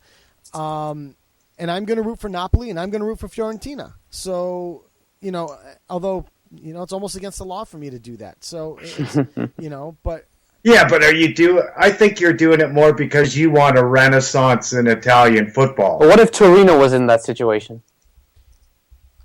I think he still does right now just because of what I just said. Yeah, He wants Italian football to be on the map again, and this is how you do it with Right. results. right. You have to do it. Yeah, you have to get there. You know, and we talked about this with Gab Marcotti when we had him on a few weeks ago. When Gab joined us, we talked about the coefficient and for these Italian sides to get that extra spot or that fourth spot in the Champions League play, they needed to up that coefficient. And how do you do that? With successful runs from Italian sides that would, and especially what Gab was referring to, successful runs for Italian sides against German sides who were just ahead of them in the coefficient, that would advance you into getting that extra spot in the Champions League. So that's, so from that standpoint, yeah, I'm rooting for the Italian sides all the way. So, but I do want to bring an expert in on rooting for Italian sides. He's somebody that makes my work day a heck of a lot easier on Mondays and Fridays on SiriusXM, and that is Anto from Beyond the Pitch. Anto, it's Joe Usello. How are you tonight? Hey, Joe, how are you? Great to be with you, man. And don't forget, we're on Saturdays now at 5 Eastern, going between the European games and, of course, taking you into MLS. So we're doing BTP Match Day on Saturdays as well. That's right. And if you remember correctly, in our correspondence back and forth, I had mentioned you and Phil were talking about Juventus on Saturday, and it was something that I wanted to talk about. So I'm having a quick little discussion with my co-hosts here about rooting for the other sides, and the genesis of it is the Montreal Impact in their Champions League run. I talked about the fact that we're rooting for Montreal, and Mike, one of my co-hosts, said that he was really glad that they lost, but he's a Toronto guy, and I said that's kind of a Canadian thing, and he said no, the Spanish sides don't root for the other side in the tournaments, and I was likening it back to the Italian sides. I think the Italian league, the Serie A, is a much better league than what people are giving the entire league credit for at this present moment. And we talked to Gab Marcotti recently about getting more spots in the Champions League, and the way to do it is you have to fix that coefficient. So I want to talk about. I mean, there's so many topics we could talk about just on those two statements there. But let's start with the CONCACAF Champions League thing, because you and I had talked about very quickly about the focus that MLS put on the CONCACAF Champions League this time, and what they allowed Montreal to do. Hence their 5 games. They have 5 games at hand on some of these teams in the league. So just your thoughts initially on Montreal's performance, MLS's performance, and what needs to change to get to the next level. Well, that could be a show all by itself, couldn't it? I tend to be more of a global citizen with my football more than just a North American or even a Serie A person. And if you follow me, I follow Asian football, pretty heavily, right? Yes. I find that in North America we tend to look to the wrong direction sometimes for the wrong things. And one of the things I think we're doing right now is we're looking to the wrong direction in terms of what our Champions League should look like and how it should look and feel. Because quite frankly, I think by looking at we tend to want to look at the UEFA model and figure that's the most successful one because of all the money, right? Mm-hmm. And I mean, that's a natural reaction from a commercial endeavor that you want to look for the best practice because they make the most money. But I would argue with you that the best practice for CONCACAF would be, let's look south to what they're doing at the Copa Lib, and let's quite frankly look to what they're doing in the AFC Champions League, because over the last few years, what the AFC has been able to do with its Champions League, I think there's a lot of lessons that CONCACAF can learn. And one of those things is not only creating a spectacle week upon week, but also using it as a vehicle to retain its top stars. Right now, in CONCACAF, I think we want to run before we crawl and before we want to walk. And, I don't think, and I just think when we look at CONCACAF in its model, the first place it needs to start, in my opinion, if we value continental competition, truly, right, and we want to put ourselves up against the best in the world, why aren't we bidding on the FIFA Club World Cup, right, like the Japanese do, like other parts, like other nations do, like Morocco, like Qatar, others? Why aren't we putting that tournament here in either the United States or Mexico, right, so we can get maybe another team, a North American team, maybe an MLS team, a champion, into that tournament quickly, like the Japanese have been so willing to do since this tournament converted from the Intercontinental Cup into this FIFA Club World Cup. It's about priorities for me, because, quite frankly, I don't see how the CONCACAF Champions League can be a priority for MLS when the first game that the Montreal Impact had wasn't games to tune them up for this competition, but the competition itself. Right. I think that needs to change. I'm with you 100%. There was no prep work going into it. And of course, and despite that, they still were, I would say, by all accounts, successful. I think you're right. I think more needs to be done to focus the teams that are in the side moving forward in the competition at this level. My issue with the MLS and the way they treat the CONCACAF Champions League, and I want to get to your second point about bidding for the competition. My point about it is that these teams, we saw it in New York. We saw it with the Red Bull. We saw it with DC United. They put out, my God, it was like second-class citizens. I mean, half of these teams that they put on the pitch were like, these guys are in the team? Are you sure? I think I actually have a Red Bull jersey in my closet. I was going to go play. But in all seriousness, there was no. It actually looks very Italian to me. There was no focus on the club competition, where if you want to be, if you're MLS and you want to be that next great league, you want to be spoken about in the same sentences with the Bundesligas of the world and with Liga and with all those guys. You need to go and win this thing. And win and be dominant in it. To your second point, you're right that we should be bidding for the Club World Cup. We should get that tournament here, because that would be an incredible tournament to host and to bring those big clubs. I mean, I know we get the club competition that Charlie Stilitano does, the Guinness Cup. But to have the Club World Cup, the club champions come over, and you get your San Lorenzos who we're thinking now, the Boca Juniors of the world, coming into this country to play a meaningful tournament. I think would go a very, very long way in developing club competition in this country overall. But I think it has to start at the front office of MLS. I think they need to give the teams the leeway and the flexibility that they need to effectively compete in this competition. But the teams also have to be responsible themselves. And if you're going to go and play Club America, New York Red Bull, if you're going to go down there and play them, you bring Thierry Henry with you last year. You go and you challenge them with your best 11. Don't bring the B squad. It drives me crazy. The Italian sides were doing that in the Europa competition, hence Juventus losing in the semifinals last year. Up until this year. This year, we've seen them put a much greater emphasis on the Europa Cup because of the carrot at the end of the stick, which is the Champions League automatic berth. And I think you're seeing that focus, and because of it, I think you're seeing these Italian sides rise to the cream of the crop, and Fiorentina and Napoli are great examples of it. I think the Roma side just got caught in this competition when they were in a slump, which they continue to be for the most part. But Napoli, people were writing them off 2 months ago. Here they are. They're challenging for this title, and right now, a lot of people will be hard pressed to not make them the favorites. Go back to the CONCACAF Champions League just for a second, because I got a lot of thoughts about the Europa League, and again, it goes back to priorities. People who find prioritization on a tournament, they back it, right? They put money behind it.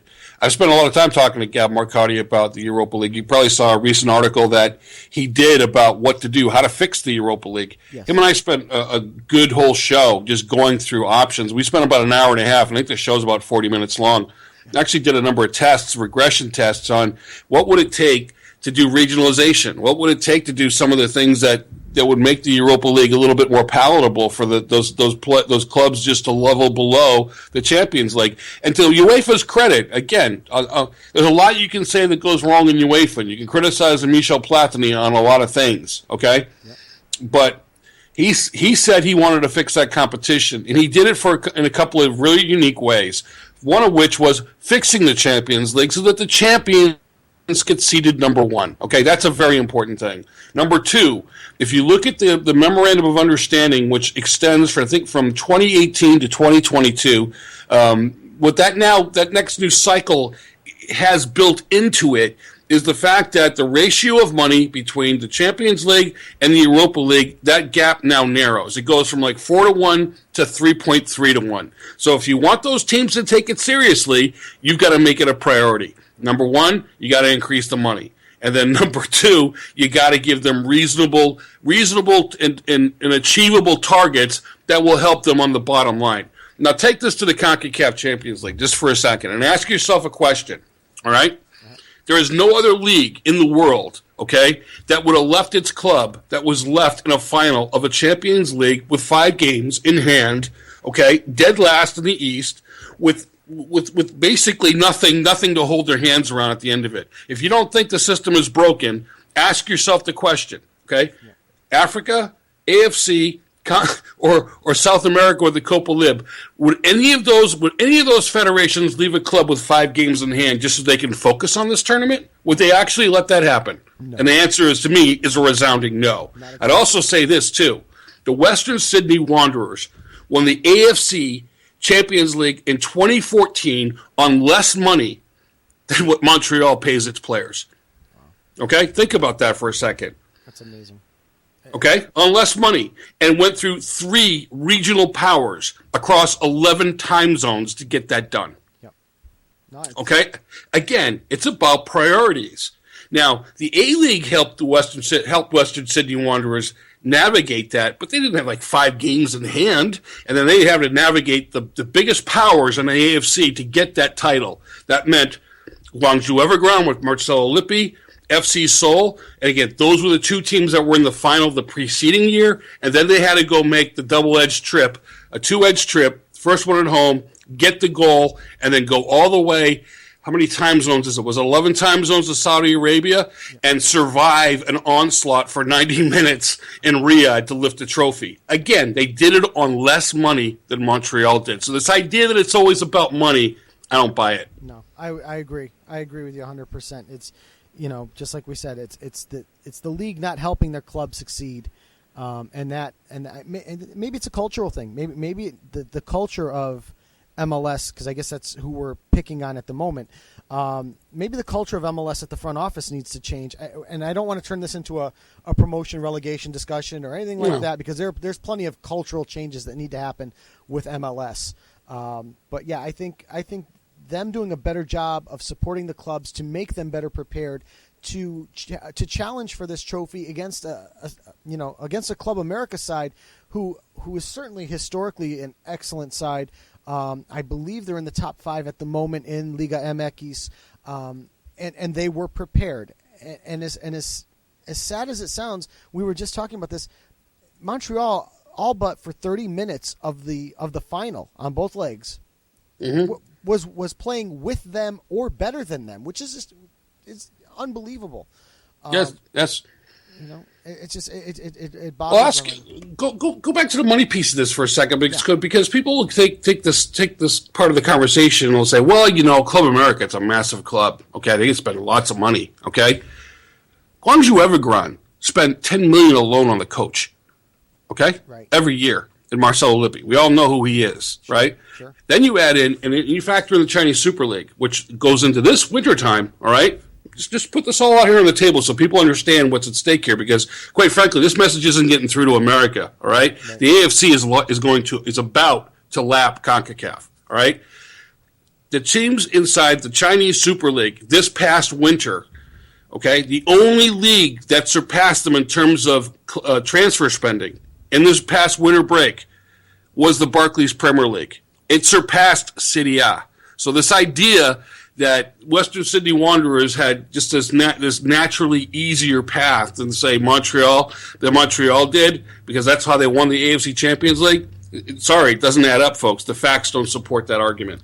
Well, you see a lot of these European players that I don't want to say are on the backside of their careers, because if I'm remembering correctly, Alessio Cerci actually went over to the Super League. I think it was Cerci. It was Diamante and Gilardino did. Yeah, I knew it was Cerci went to Atletico Madrid. That's right. I knew it was an Italian with bad hair. It was Diamante. I just couldn't remember. Diamante. Well, actually, Gilardino has bad hair too. He looks like an Eastern European strip club owner with his hair. Sometimes, if you look at him.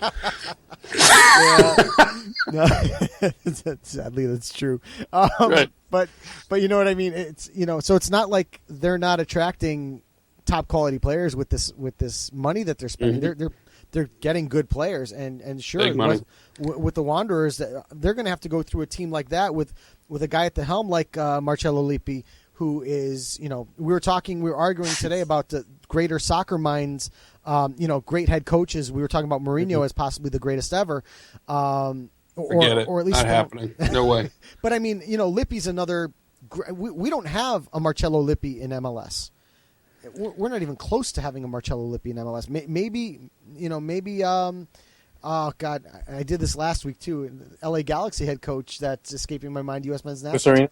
Thank you, Bruce Arena. Yeah, I don't know why his name just escapes my brain every time I think about him. But Bruce Arena is probably the closest thing we've got, and I'm sure most people would put Lippi ahead of Bruce Arena any day of the week. So, maybe I put Marcello Lippi in probably the top 3 in the world at this point. Yeah. That's how I see him. I mean, look, I don't want to take anything from Jose Mourinho. He's a serial winner, okay? Yeah. But I would ask you the question, what will Marcello Lippi leave behind in his career? I think we know this now. He's left a World Cup. He's left a UEFA Champions League for Juventus, an AFC Champions League for Guangzhou Evergrande, and launched, I think, the Chinese Super League and turned it into the power that it is through that Evergrande team.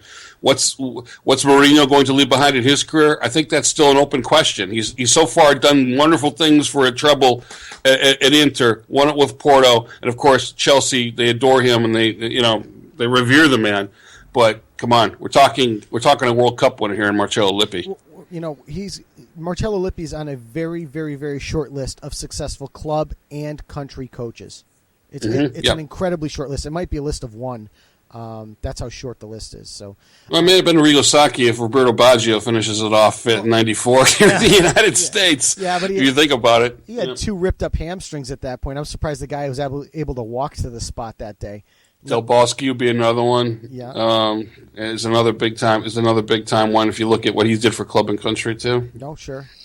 Yep. I'm going to turn you over to my co-hosts. I know they are jonesing to ask you questions. First, I'm going to send you to Mike Orr. Mike covers our MLS coverage, and he's solidly into it day in and day out. So, Mike, I'll have you fire away with Anto. Go ahead, mate. Hi, Anto. Thanks for joining us tonight. Hey, nice to be with you, man. I know we were speaking of bad haircuts earlier, so I'll start with someone who debuted his 1980s mullet cut this weekend, perhaps the worst haircut in the MLS, and that's saying something. Benny Feilhaber. I'm not talking about Benny's hair. Why is hair such a big deal in MLS? I'm trying to figure that one out. Well, he had the porn star mustache going this weekend too. So I mean, it wasn't just the salad, right? Yeah, there you go. But in a more positive manner, he was able to pick up the MLS Man of the Month honors. And I was wondering, where do you rank Benny in terms of the MLS, with many saying he's at the top of the league? And where do you see him going forward with the United States national team, as I don't think he's had a call-up since about January of 2014? I got to be honest with you. I don't think he's even on Jurgen Klinsmann's radar. Would you? Would you think that? I wouldn't. I'm surprised Sasha Kljestan isn't either. By the way, I would think for me, I would go with Sasha before I'd go with Benny Feilhaber at this point. Lee Nguyen when he's firing in all cylinders. Lee Nguyen's certainly one of those players that I'd be looking at as well with New England Revolution. Although I do think Benny Feilhaber, given his background and where he entered the game, I certainly think he's, as far as American midfielders in MLS, he's certainly near the top of the pile, no doubt. What about Perry Kitchen?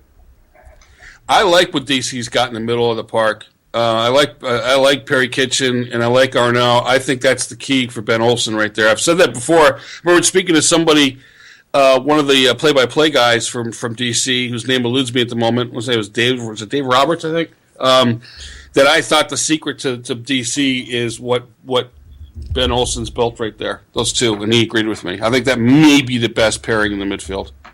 So you don't think it's all down to luck, like his sarcastic comments were tweeted this weekend? I think you can make too much out of Twitter and what footballers do on Twitter. I think they make just as many mistakes as I do. Okay, switching it up a bit. This is a topic that me and my co-hosts have discussed and disagreed on a few times. But with Kevin Molino picking up his season-ending ACL tear in a friendly at the weekend, what is your opinion on what to me are useless and potentially dangerous mid-season friendlies in the MLS?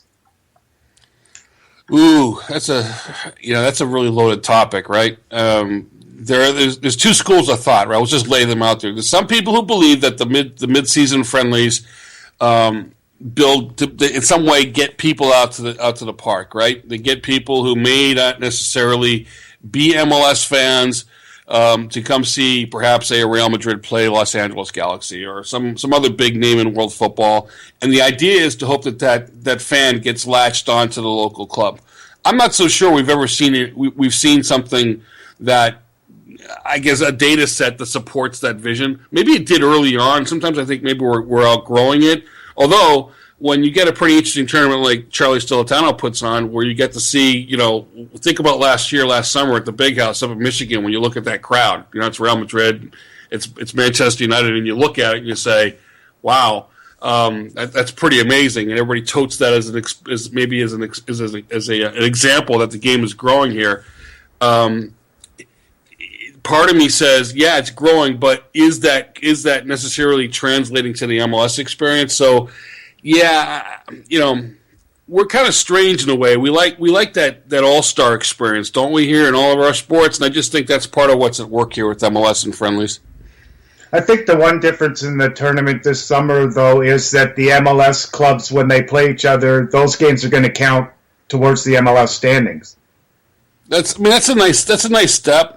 It's kind of like the adverse step where, when you wait for putting France in with one of the groups, but none of the matches count, just to kind of keep it sharp, to add a little extra to it. Yeah, I kind of get it. I think it's a pretty good idea. Why not? Why not? I just think with the friendly at the weekend that Orlando had, which was against a Brazilian club that's about to start its season, that of course Kevin Molino could have got hurt in training, or he could have got hurt in an MLS game, but at least that was for the team, I guess, instead of in one of these friendlies, which he was coming along pretty good. And now it seems, if you're a fan, you're pretty upset that you've lost this guy now for the rest of the year, and maybe even longer. Some of these injuries can be career threatening. Sure they can. I mean, but how do you protect against a friendly, someone getting injured, for a whole season? I don't know.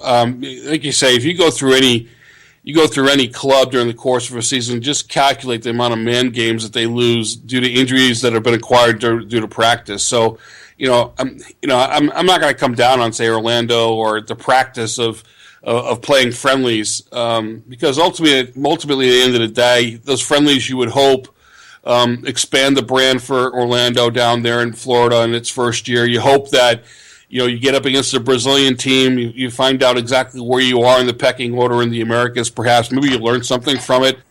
I mean, it's hard for me to point at Orlando and say, stop doing this, because you could lose a player. I think some of it's just by chance. Okay, fair enough. I wanted to ask you one more thing before I let you go. Being from Toronto, I'm a big TFC supporter, and I'd like to get your opinion on the team this year. especially Giovinco, and do you see them making the playoffs? There are times when I think Toronto FC has been built on an ancient Indian burial ground, and it's just possessed. You know, I mean, they keep spending money. We all feel that way. Right, you do. I bet you do. I want them to do well. I don't want them to do well at the expense of the Revolution. That's my team. That's the one I follow on MLS. But at the same time, I think give him a little time to figure this out with Giovinco. I think Giovinco is really an interesting character to add to that mix up there. I think the more he gets acclimated to MLS and the physicality of it, and maybe builds up a little time with Bradley and Altidore, I think he could be a really special player in this league. I've always believed that about Giovinco. I wasn't such a big fan of the guy when he was at Juventus because I think sometimes being too small and too slow at Serie A is basically a suicide mission. And I thought that was basically what would happen to him there. But he is a quality player, and his technical ability is very, very high. And I do think he's going to be good for Toronto. The question will come back to whether or not, when you're dealing with Toronto, it's still at the back of the formation, and how top heavy it is salary wise. Have they been able to do, what they need to do to build a solid middle class of player to support the superstar player? That's what it's going to come down to for Toronto, and that's why I'll always give a team like a DC United or say a Columbus Crew or even a New England Revolution, say in a playoff round, if they get there, Toronto, I would always see them as not as the underdog, because I do think those other teams have a wider base of athletes, and I think over a long season and then into the playoffs, I think that helps you. Just look at what happened a season ago in the East. The New England Revolution, which tends to spread its money around a little bit differently, found a way to get to a final, and I would tab them again to be that team. Okay, thanks a lot. I'm not sure if you said they were going to make the playoffs, but I'm going to go with that you did. And I'm going to hand you over to my co-host, Rob. Thanks a lot, Anto. No problem, man. Yes, hi, Anto. It's nice to have you on the show. My first question to you is, sticking to Italian football, who do you believe are closer to making a serious title, top three run in Italy in the future or currently? Milan or Inter? Neither. I think they're both in trouble for a while. There's no identity at either club right now.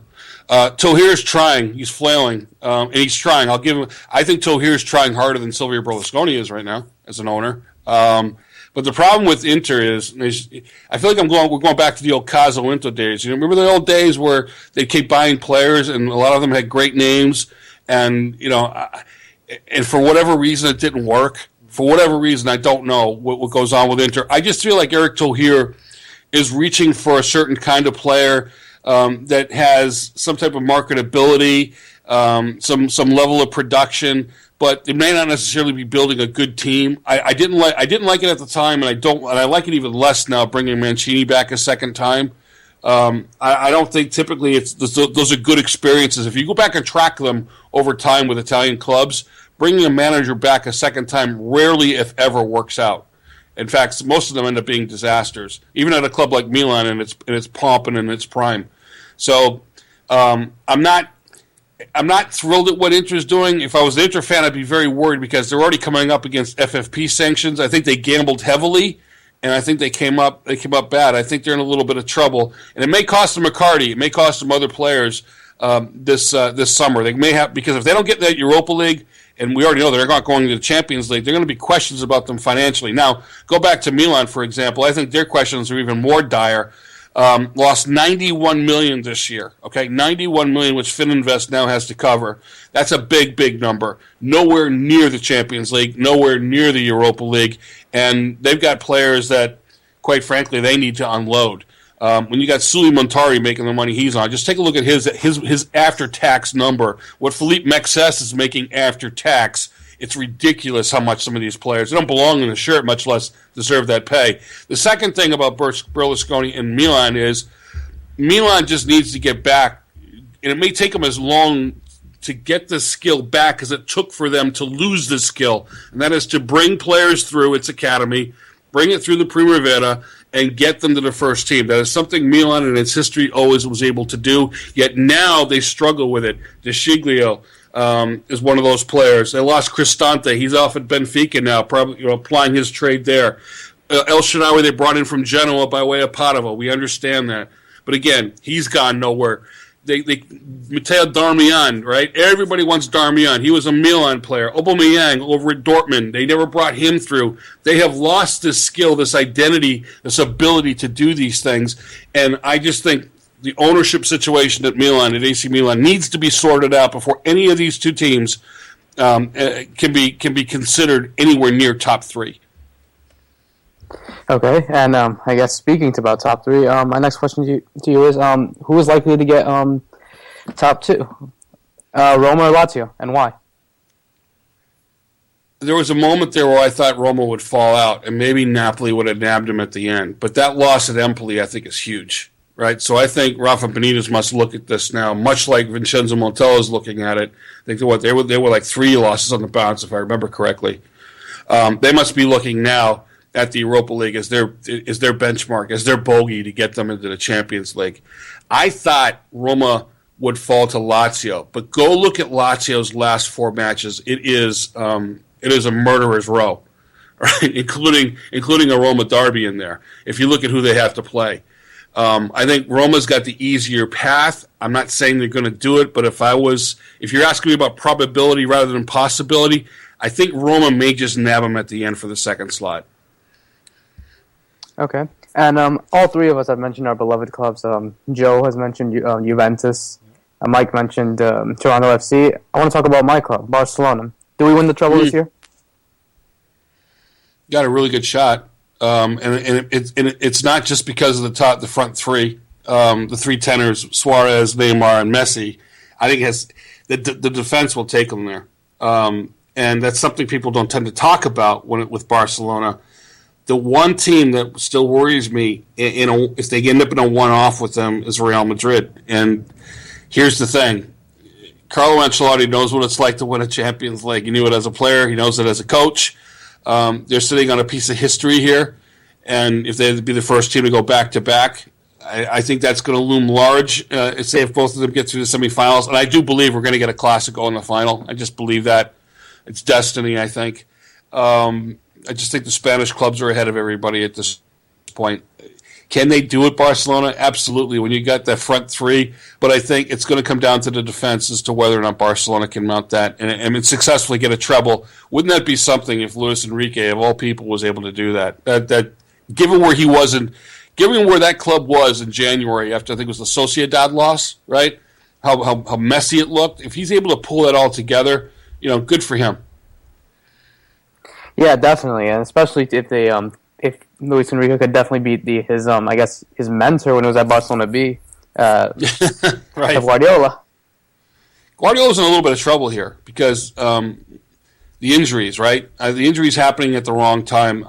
Don't underestimate that Iron Robin injury. I know people think they can kind of get around it because they have a lot of talent and a lot of flexibility, but for me, Iron Robin, losing him for the rest of the season, I think that gave. If you're Barcelona right now, you must. You're Dani Alves and you're Alaba. If you're Alaba on the outside on the left back, if they move him around like they like to move around Iron Robin, him not being there, you must be like thinking I'm on house money now. Because to me, Robin is as important to Pep Guardiola at Bayern Munich as say Lionel Messi is to Luis Enrique. I think it's that big of a loss.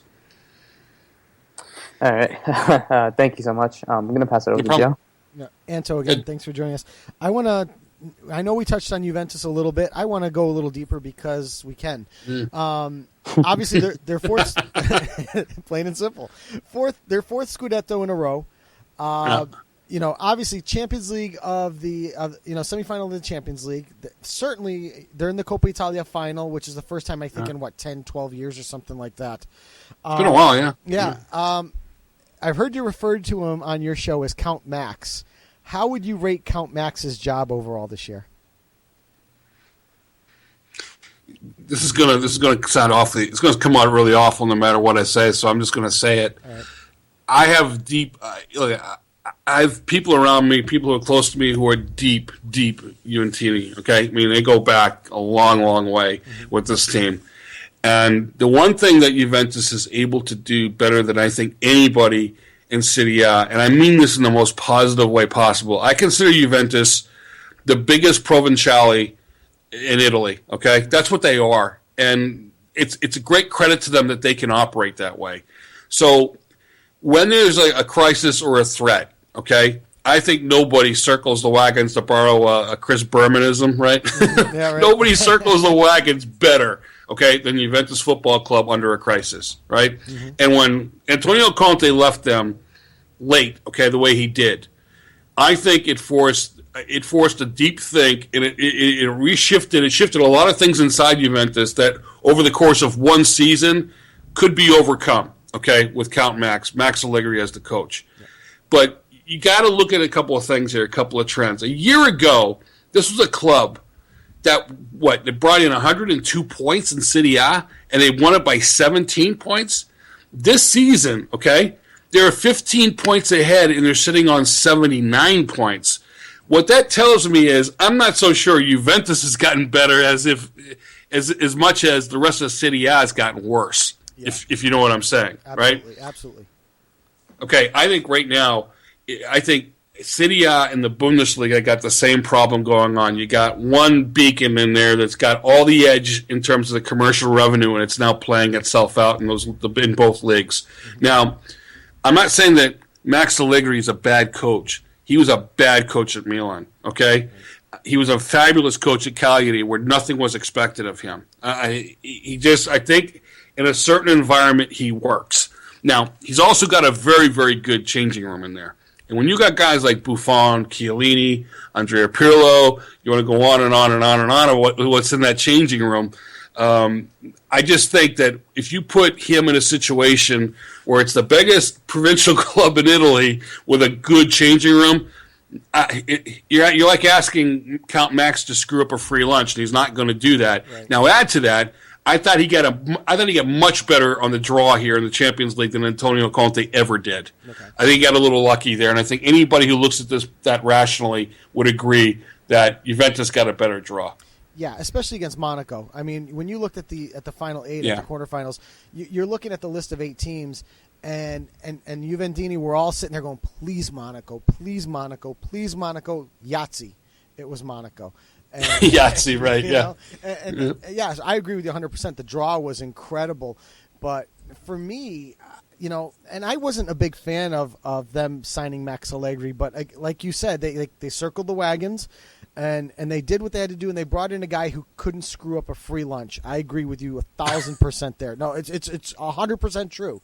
My thing is that with Max, maybe we should give Max a little more credit because maybe the wheels were coming off the wagon at AC Milan while he was still there, and he was just the scapegoat almost, for lack of a better term. Because I really think, for me, just to rewind a little bit with AC Milan, they screwed up Seedorf. I think switching off of Seedorf was a big mistake. I said it back then, and then they added Inzaghi. Inzaghi wasn't ready to take over. Inzaghi was the 16-year-old that you gave the keys to the Ferrari to.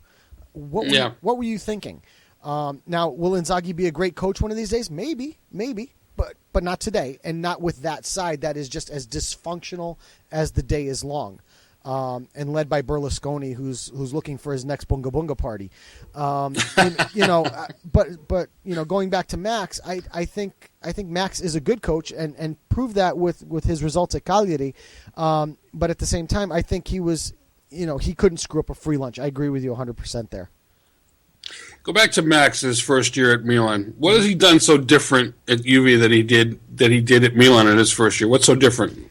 You want to scoot out of both times. And what did he have? He had a solid changing room. He had Nesta in there. Yeah. He had Seedorf. He had all the Senatori in there, right? Pirlo. What happened? As soon as the Senatori got let go, right? We're talking the Seedorfs, the Pipos, and the Rino Gattusos. When Rino Gattuso walked out of that club, I literally bawled my eyes out because I knew it was coming, okay? Because Rino Gattuso was one of those guys who kept everybody accountable, right? Today at Juve, that guy is Gigi Buffon. We all know that he is the heart and soul of that club. All right, he is everything. In my mind, he is. I mean, he just transcends everything Juve. So as long as you have that type of changing room around Max Allegri, I think he can be okay. I don't think he's anything close to what we notice or regard as like the top echelon of Italian coaches. Nor do I think he ever will be. But if you put him in the right situation, the club is not so big, and the personalities aren't so overpowering, or they're not in alignment. I say give the credit to Juve. Because look, Marotta, the front office, Nedved, Eli, all of them, all circle the wagons around Max Allegri, made it work. I think that organizational success more than it is account max success. That's how I see it. Okay, so let's go back to that again. I agree with everything you said about Max Allegri overall. It's just he did have a class locker room, like you said, with Nesta, with Seedorf, with Pirlo, with all those guys, and then he comes into a place where he gets Pirlo again. Although people thought there was bad blood, but apparently there wasn't anything like that. There was bad blood. I think people are rewriting the history a little bit. Look at the book that Pirlo wrote, and he focuses on the pen that Galliani gave him. Mm-hmm. Don't forget, Max Allegri, but to his credit, I agree with him at the time. I thought, if you want to use Andrea Pirlo in Serie A, no problem, okay? We're teams where they tend to sit off a little bit, especially those provincial teams, and defend. I still think he's very successful in breaking people down. The issue for Pirlo at Milan wasn't about those games. It was about the Champions League. And to his credit, and I gave him credit at the time, Allegri was in alignment with the other people at the football club, including Galliani and others, that said maybe he doesn't have the legs for Europe anymore. And that was ultimately what drove it. That's what I still believe. And when Max says he wasn't part of that decision-making process, oh, yes, he was, because I remember reading the quotes where he said, I can't make Pirlo a reference point in my formation. He uses the reference point phrase an awful lot, and he did use it with respect to Andrea Pirlo. So he is part of that decision. He is, okay. For me, I didn't see nearly as much. People were talking about it when they hired Allegri. Everyone's like, "Oh, Allegri Pirlo." And to me, I just, maybe I just didn't pay enough attention, but I didn't see a lot of it come out on the surface. So, so from that standpoint, obviously you've got much better info than me, and that's why we asked you to come on. It will be real easy there.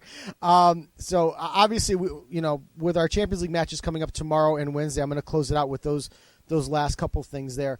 Obviously, we talked about Juve, Real Madrid. In the clubhouse, you feel that it's Real Madrid's to screw up. Juve doesn't, I don't want to say doesn't have a chance, but is certainly the underdog. Would you agree with that? Yeah, the home leg for Juve is everything. Okay. If Juve gets blown out, and they get into trouble early, it could get ugly fast. For me, it goes right back to Gigi Buffon. I think Buffon. Here's a stat, and I keep throwing this out there. People are finally waking up to the fact just how good he's been, because they all want to talk about Manuel Neuer and, Courtois from Chelsea as the great goalkeepers in this game today. I'm telling you right now, I think Buffon's got more clean sheets, okay, than goals allowed in Serie A all season. Just put that in perspective. Wow. He got more clean sheets than goals conceded.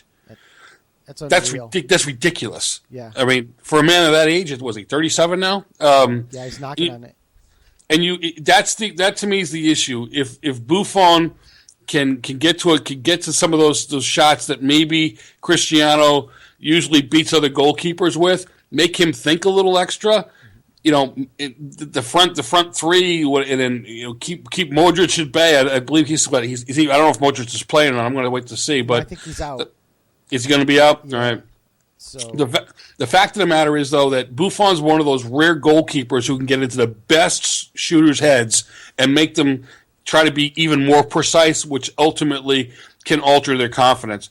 If Buffon is on that level, that would give Juventus a shot. But I'm not so sure he can get to Cristiano Ronaldo. That would be my concern. Well, I as a Juventino, I seriously hope you're wrong. I hope that we see this Alvaro Morata put together a magical performance against his old side. I don't care if he celebrates the goals or not, but he scores 2. Tevez dances a little bit around him. They come home, come back with a 3-1 victory. I will sleep very happily tomorrow night. I promise you that. So on the other side, obviously the other big matchup. I mean, how could you go wrong in this one? Barca and Bayern Munich. Obviously, Bayern Munich got god-awful news this week. They've lost Arjen Robben for the rest of the season. He will not play in the Champions League. Robert Lewandowski with the fractured facial bone, the fractured jawbone. Yeah. In that collision. Messed up head. It was called messed up head, right? Yeah, he's a mess. But they're talking about the fact that he might actually play this, on Wednesday, which, listening to everybody else talk, all the soccer pundits on every radio station and every show, how can you play with a facial fracture? Just running hurts. So, let's count Lewandowski out. If you take those two players out of this Bayern Munich side, do they even stand a chance against Barca? Yeah, they do. It is still Bayern Munich. There are things that I think Pep Guardiola can do tactically. I think the inside knowledge that he has of some of these players is important. The question I have about Bayern Munich, it's still in the back, right? There are times where they get awfully leaky. And if it's Dante back there, we'll see. I like the season Boateng's had. I think having Xabi Alonso is important. You just look at the roster and you say there's a lot of combinations and potential there.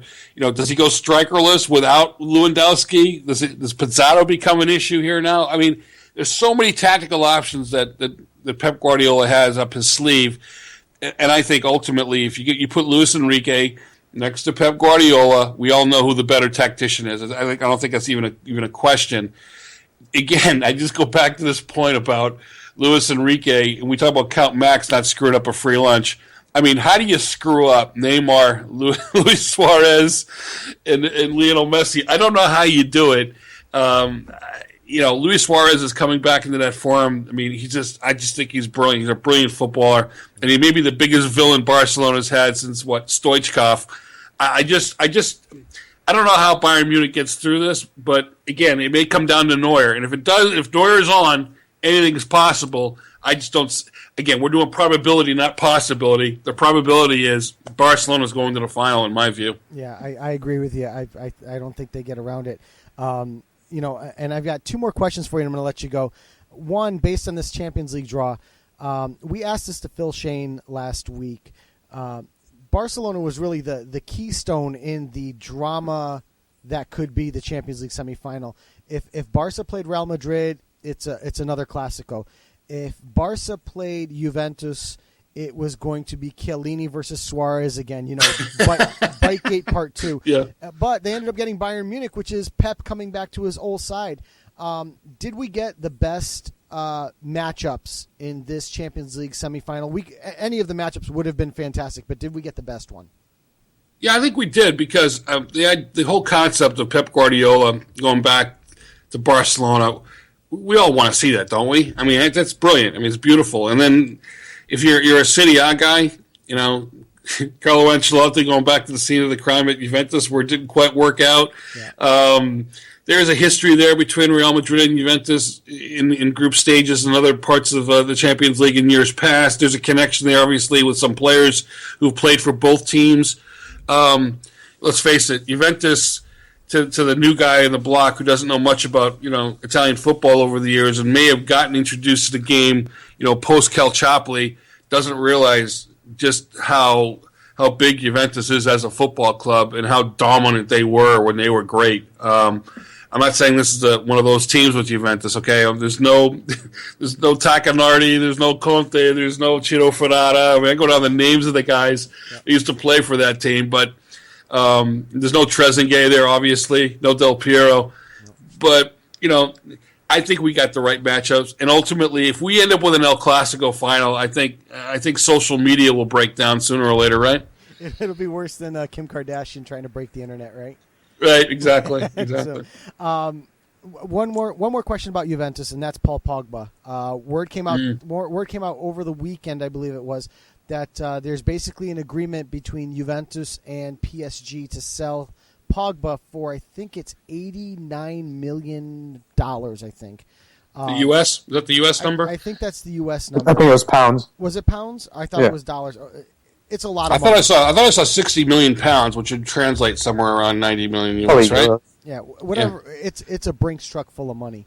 Yeah, it is. Yeah. And but they also added at the same time, they added the fact that there's been no agreement between player and team for wages or anything like that. So obviously there's still a snag in there. And Pogba's always said all along that he's going to do what's best for him in terms of his development, whether that is stay at Juventus or move on to another side. So even though there's a team agreement in place at this point, we asked this to David Amoyal when we had him on recently. He didn't think that ultimately Pogba would move this summer. He thought it would probably be next summer. But do you see Pogba actually moving to PSG at this point, or do you think he's staying? Here's the thing you got to factor in, and I've talked to David about this on the show and off the show, but privately. And I've always believed that people want to push, this Pogba to Real Madrid thing, right? Yeah. Here's the thought process that I have. What if Real Madrid ends up with one of those transfer bans like Barcelona did, which is being highly rumored already, along with Atletico? Does that force Mino Raiola to now rethink what's best for his client? Because as you know, once Mino Raiola gets a client and he's at the top of his earning potential, he likes to flip that contract every couple of years. Okay, Ibrahimovic, there have been others he's done this with, Mario Balotelli, when Mario was being moved around. Now, add this other factor to it. Didier Deschamps would love nothing more than to have Paul Pogba going into Euro 2016 playing his football in France. I think Ligue 1 would like it. I think French football would like it. I think that's a factor that you have to consider. And if he's playing at the flagship, club of France at the moment, which is PSG, I think that makes sense for everybody. And at some point, Mino Raiola now says, okay, go win a couple of titles in France, maybe get PSG into a final of a Champions League, maybe even win it. What is he worth at that point? And then Real Madrid, once they're maybe out of the transfer ban process, maybe at that point they move in and give them the Godfather offer like they once gave Juventus for Zinedine Zidane. If Juventus is smart, and Juventus I think is very smart when they move their star players out, maybe they got some type of sell-on clause that maybe PSG's got to give them something sweet in the event that they move into Real Madrid. I don't know. It's a great point, but again, you're looking at Mino Raiola. So when Paul Pogba says, "I'll do what's best for me," believe you me, Mino Raiola's texting back and forth to instruct him what exactly is best for his career. Right, exactly. So. That's my worry. I'd hate to see him go, but I think they could bring in an entire squad for him for that kind of money. So I guess we'll have to. What if you could get right? Say if you move Paul Pogba, right? This is something I say to people all the time, right? You get Paul Pogba, you move him out, and you can get Verratti, and you can get say Kondogbia out of Monaco. Okay. I'll tell you what, that right there, you'll be happy and dancing in the aisles for the next 5 to 7 years if you can lock that down. Yeah. That to me would be more valuable, and you probably do it at the same price for one Paul Pogba. I was going to say, they might even be able to get a little bit of a discount and keep a few bucks around. Exactly. If you could do that, would you be you'd be running for the exits, celebrating hallelujah if you're a Juventino? I know. It's just the idea of Paul Pogba leaving is just, I'm not entirely excited about no matter who's coming back in. I guess maybe, if they move him from Messi, maybe something like that, but. Yeah, good luck, right? So, All right, my last question of the night. This came to us from Jim Hart, who does Year Zero Soccer with John Townsend, someone else that you know. He's asking about Rafa Benitez. Is he going to be at Napoli next year, or is he possibly going to Liverpool?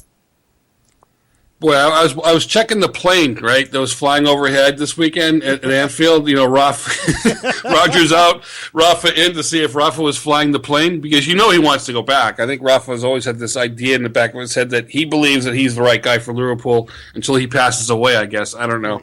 But the fact is, now ADL, De Laurentiis is now talking with him again about extending, which I found kind of interesting, which would lead you to believe that Rafa Benitez, who I think wants to ultimately be managing at a bigger club than Napoli and ultimately maybe one of the bigger clubs inside England, right? Maybe Manchester City, maybe Liverpool, may have had that door shut to him and realizes I've got to keep myself as viable as possible, and maybe Napoli is the right place to be at this point. If he wins the Europa League, right, and does that again, right, as a cup manager, he's got to feel awfully good about himself. And I would not be as quick to give up on De Laurentiis in Napoli as some would believe that he should be, because I do think at the end of the day, De Laurentiis has been very, very good for Napoli. I think they've had an up and down season. Some of that falls onto Rafa. Some of that falls onto the fact that Insigne, when he got injured, I think it took something out of that club. Look at what's happened since he's come back. He just against Milan, he was other class as far as I'm concerned. He's a wonderful little footballer.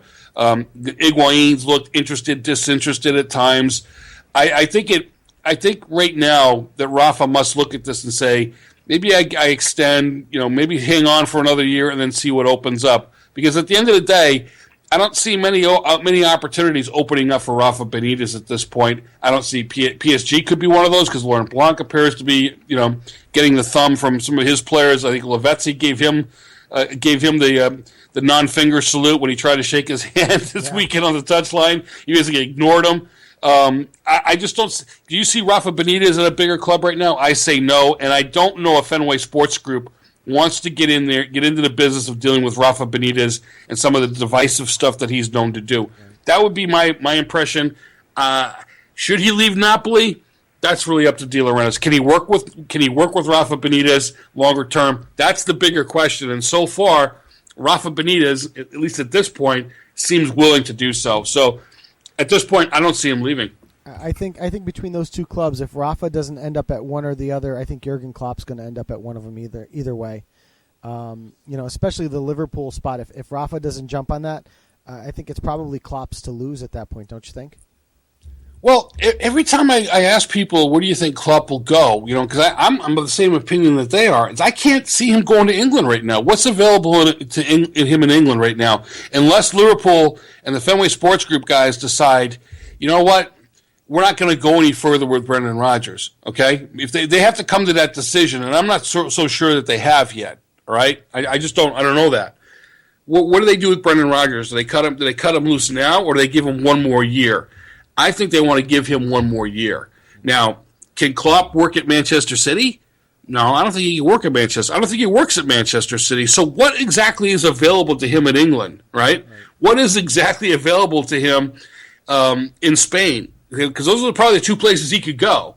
So he's got to hope that Carlo Ancelotti gets blown out by Florentino Perez. Maybe that's where he goes. Because Florentino Perez likes a certain image about his football club, and Klopp certainly is that darling. He is that hipster darling that he would not mind attaching to the Real Madrid brand. The question is, what happens to Carlo Ancelotti? So I think Klopp, at the end of the day, maybe on a little bit of a longer sabbatical than even he thinks. Maybe he's the guy who's in wait for the first big club to fail, and then he jumps in. Maybe he becomes the savior under that formula. I just don't see Klopp being in the Premier League come this summer unless something big happens or a set of dominoes gets set into place from another big club. To close that thought, the big club that he waits for to fail and kind of crash and burn miserably, isn't that AC Milan? He's got a thing about Arrigo Sacchi, doesn't he? I mean, if you look at some of the videos that were up and about, actually during the Dortmund-Juventus return leg, before the match, there was a fascinating piece of video between the two of them. Okay. And it's clear to me, I mean, the rumors about Klopp being a Sacchi head, they're definite, they're true. They are real, because he looked like he was... Klopp looked like Justin Bieber walked in the room. You know what I mean? It was like he was a fanboy. Like instantaneously, it was like, my God, you look so good, old man. And they just kind of went back and forth. And the mutual admiration is definitely there. Again, I go back to Milan. It's all about the ownership. I mean, if you're Jurgen Klopp and you've got to make another big move with a big club, you need two things. You need money and you need a plan. And I don't think AC Milan at this point in its present construction offers Jurgen Klopp either of those things. I think he waits it out. Okay, no, I agree. But wherever he lands, it's going to be a big landing spot. It's going to be a splash. That's for sure. I agree with you. Absolutely. Yep. So, Anto, thank you again for joining us tonight. Everyone can find you. Correct me if I'm wrong. 9 to 11 Monday and Friday on SiriusXM channel 94, and Saturday afternoons as well. 5 to 7 Eastern, and don't forget we also do One World Sports every week. That show comes out on Wednesdays, okay. And that's more of a mobile media piece that we take a look at world football there. All right, and if you want to pass along a message to Phil and let him know that we'll be knocking on his door soon. I'm sure he's ready, willing, and able. Don't worry about that. Fantastic. Thanks again, man. Have a good night. Cheers. Thank you, Anto. So fantastic interview with Anto. And I, quite possibly, I got a few messages there while we were talking to him. One of our best guests ever that we've ever had. Amazing, passionate, and for those of you that might not have listened to his radio show at all, he is at least that passionate on his radio show, and very smooth in his delivery as well in terms of his thoughts and his thought process, just able to communicate it flawlessly, just like you heard there. Honestly, I felt like I got the chance to finally listen to him for an hour instead of having to get out of my car and go do some work thing, which is awesome for me. So, Rob, I'll go to you first. Give me your reaction to Anto's interview. Yeah, easily one of our best guests that we had in history. Definitely knowledgeable about everything, really, about anything in the world of soccer. Yeah. So we're really grateful to have such a guest, and hope we have him in the future. Yeah, Mike, how about you? I enjoyed it, and I'm really glad that he almost said that Toronto FC is going to make the playoffs. I actually still had a couple of questions written down here that I wanted to ask him, and I totally forgot that I wrote them down in the process. So, obviously we'll have to have him back again one of these days. But, yeah, just like I said, awesome interview. Great time. So, we've got a little more house cleaning to take care of here, and we are running a little late into the evening. So, Rob, I'm going to throw it over to you. Again, we're going to skip over all the general scores. Let's talk about our match of the week from last week, and then maybe give us the tables and some goal scores or something for the weekend for La Liga. Yes, that we shall. Our match of the week in La Liga was Athletic Club Real Sociedad in the Basque Derby. We predicted a 1-0 victory for Moises' men. The result was 1-1. That's right. And so, following all the scores, as we move quickly from the table, Barcelona still in first with 87 points, following their thrash of Cordoba 8-0. Real Madrid, with their victory over Sevilla 3-2, are second place with 85 points. In third, Atletico with 76. In fourth, with 72 points, Valencia. In fifth, Sevilla with 69 points. In sixth, Villarreal with 54. Mentioned to Eibar, they are currently 1 point from the relegation zone with 31. Yeah, hopefully we get that turned around soon. Yeah, top goal scorers, despite the goals that despite Messi reaching 40 in the Pichichi race, Cristiano Ronaldo answered back with a hat-trick and now has 42 goals compared to Messi's 40. Yeah, this weekend for that was almost like anything you can do, I can do better. And, Messi takes the lead on Saturday, and then Cristiano comes back on Sunday and retakes it. So I think that's going to be a battle throughout the entire season. Absolutely. Whatever's left of it, that's for sure. Yep. So all right, let's head over to Ligue 1 where we had Nantes versus PSG was our predicted match of the week, and for some reason I feel like I wrote it down wrong here. And I'm just 3-1 PSG. You said. I did say 3-1 PSG because I think the result, if I remember correctly, let me go into my stats here, was 2-0 PSG in that one. Goals from Edinson Cavani in the 3rd minute and Blaise Matuidi in the 31st minute. Shots on this one were 14-12 in favor of PSG, 7-3 on target in favor of PSG, and PSG held 58% of the possession in this one in particular. The Ligue 1 standings, which is certainly still one of the closest matchups or the closest title races in all of Europe. PSG currently leading the way after 35 matches with 74 points. Lyon in second on 71. Monaco in third on 65. Then Marseille and Saint-Etienne are tied at 60 points apiece. Bordeaux in 6th on 56. Montpellier in 7th on 53, tied with Lille. 9th place Rennes on 50 points. Guingamp in 10th on 46. Propping up the bottom of the table, we have Lens on 26 points, Metz on 30, and Evian on 37 points. Gentlemen, we've got a great relegation battle here as Evian on 37, Reims on 38 points, just outside the relegation zone. Then we have Toulouse, Lorient, and Caen on 39 points. We have 2 points separating 5 teams for that final relegation position. So that's going to be something we're going to watch all the way to the end of the season. Nice in 13th place on 42 points. Bastia in 12th on 43. Nantes in 11th place, leading the bottom of the table on 44 points. Match of the week is going to come up in a little bit. Our top goal scorers in Ligue 1 at the moment. We have Alexander Lacazette on 27 goals, running away with it. Gignac with 20 goals. Ibrahimovic on 17. Bovo on 15. Cavani on 13. Max Gradel on 12. Fekir on 12. Jordan Ayew with 11 goals. Yedder on 11. And Barrios on 11 goals as well. So that'll do it for Ligue 1. Rob, back to you for the Bundesliga. Yeah, in Deutschland we had, just give me 1 second to load up everything. Our featured match of the week in the Bundesliga was Bayer Leverkusen Bayern Munich. We had a 2-1 prediction for Bayern Munich. The result was a 2-0 victory for Bayer Leverkusen. Yep. So definitely not really quite of a shock at the moment, considering Bayern are already champions. So at the moment, it's still a race at the bottom. Second place, Wolfsburg with 62. In third, Borussia Mönchengladbach with 60. In fourth, Bayer Leverkusen with 58. In fifth, Schalke with 45. In sixth, Augsburg with 43. Special mention to Borussia Dortmund. They are 3 points from a European spot with 40.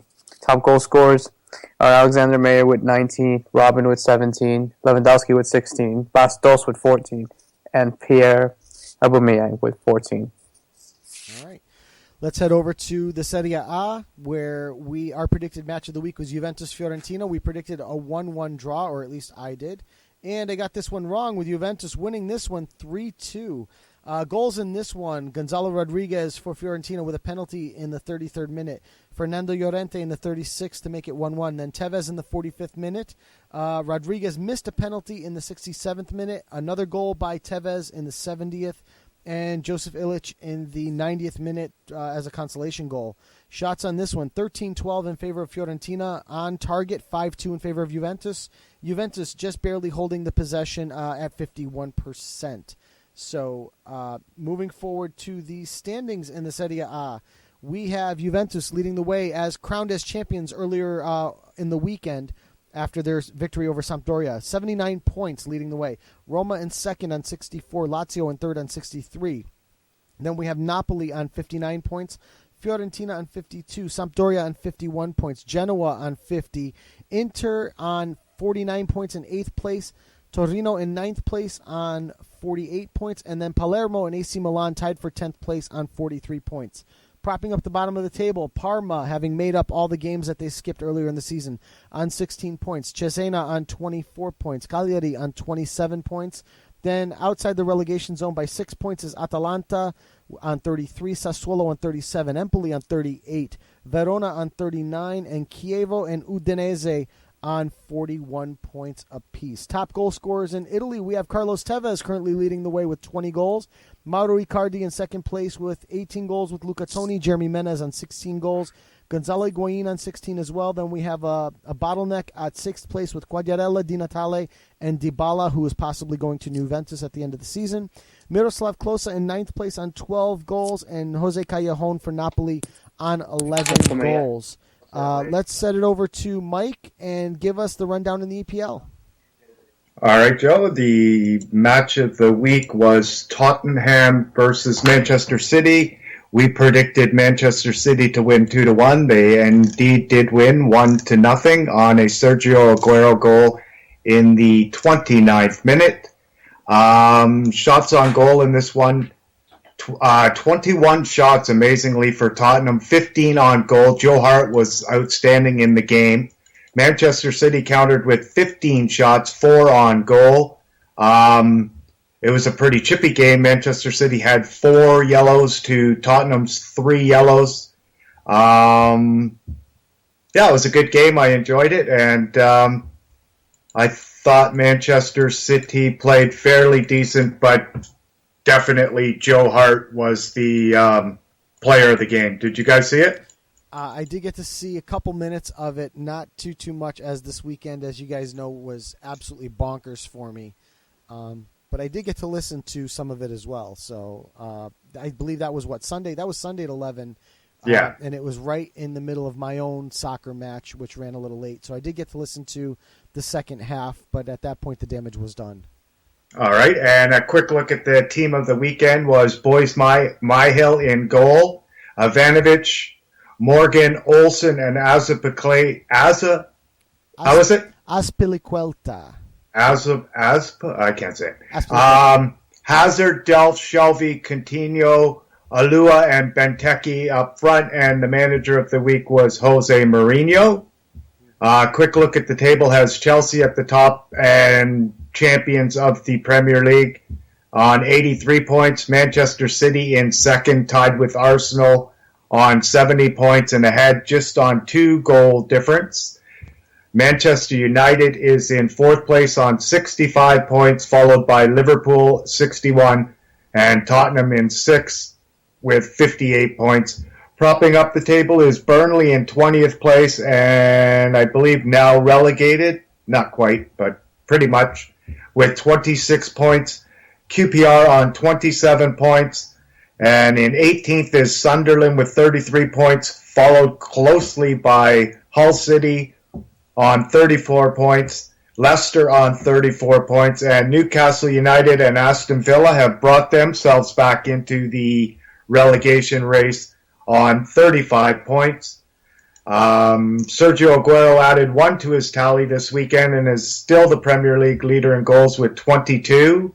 Harry Kane is second with 20. Costa in third with 19. Charlie Austin in fourth with 17.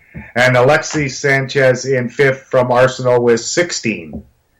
Moving on now to the MLS. Our MLS game of the week featured the New York Revolution and the New York Red Bull.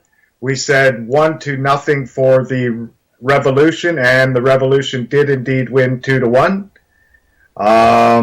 This one took place Saturday at 7:30. There was 7 shots on goal for New England, 9 for the Red Bull, 2 on target for New England, 3 on target for the Red Bull. This was a very chippy game with some antics at the end, but 4 yellow cards for New England and 3 for the Red Bull.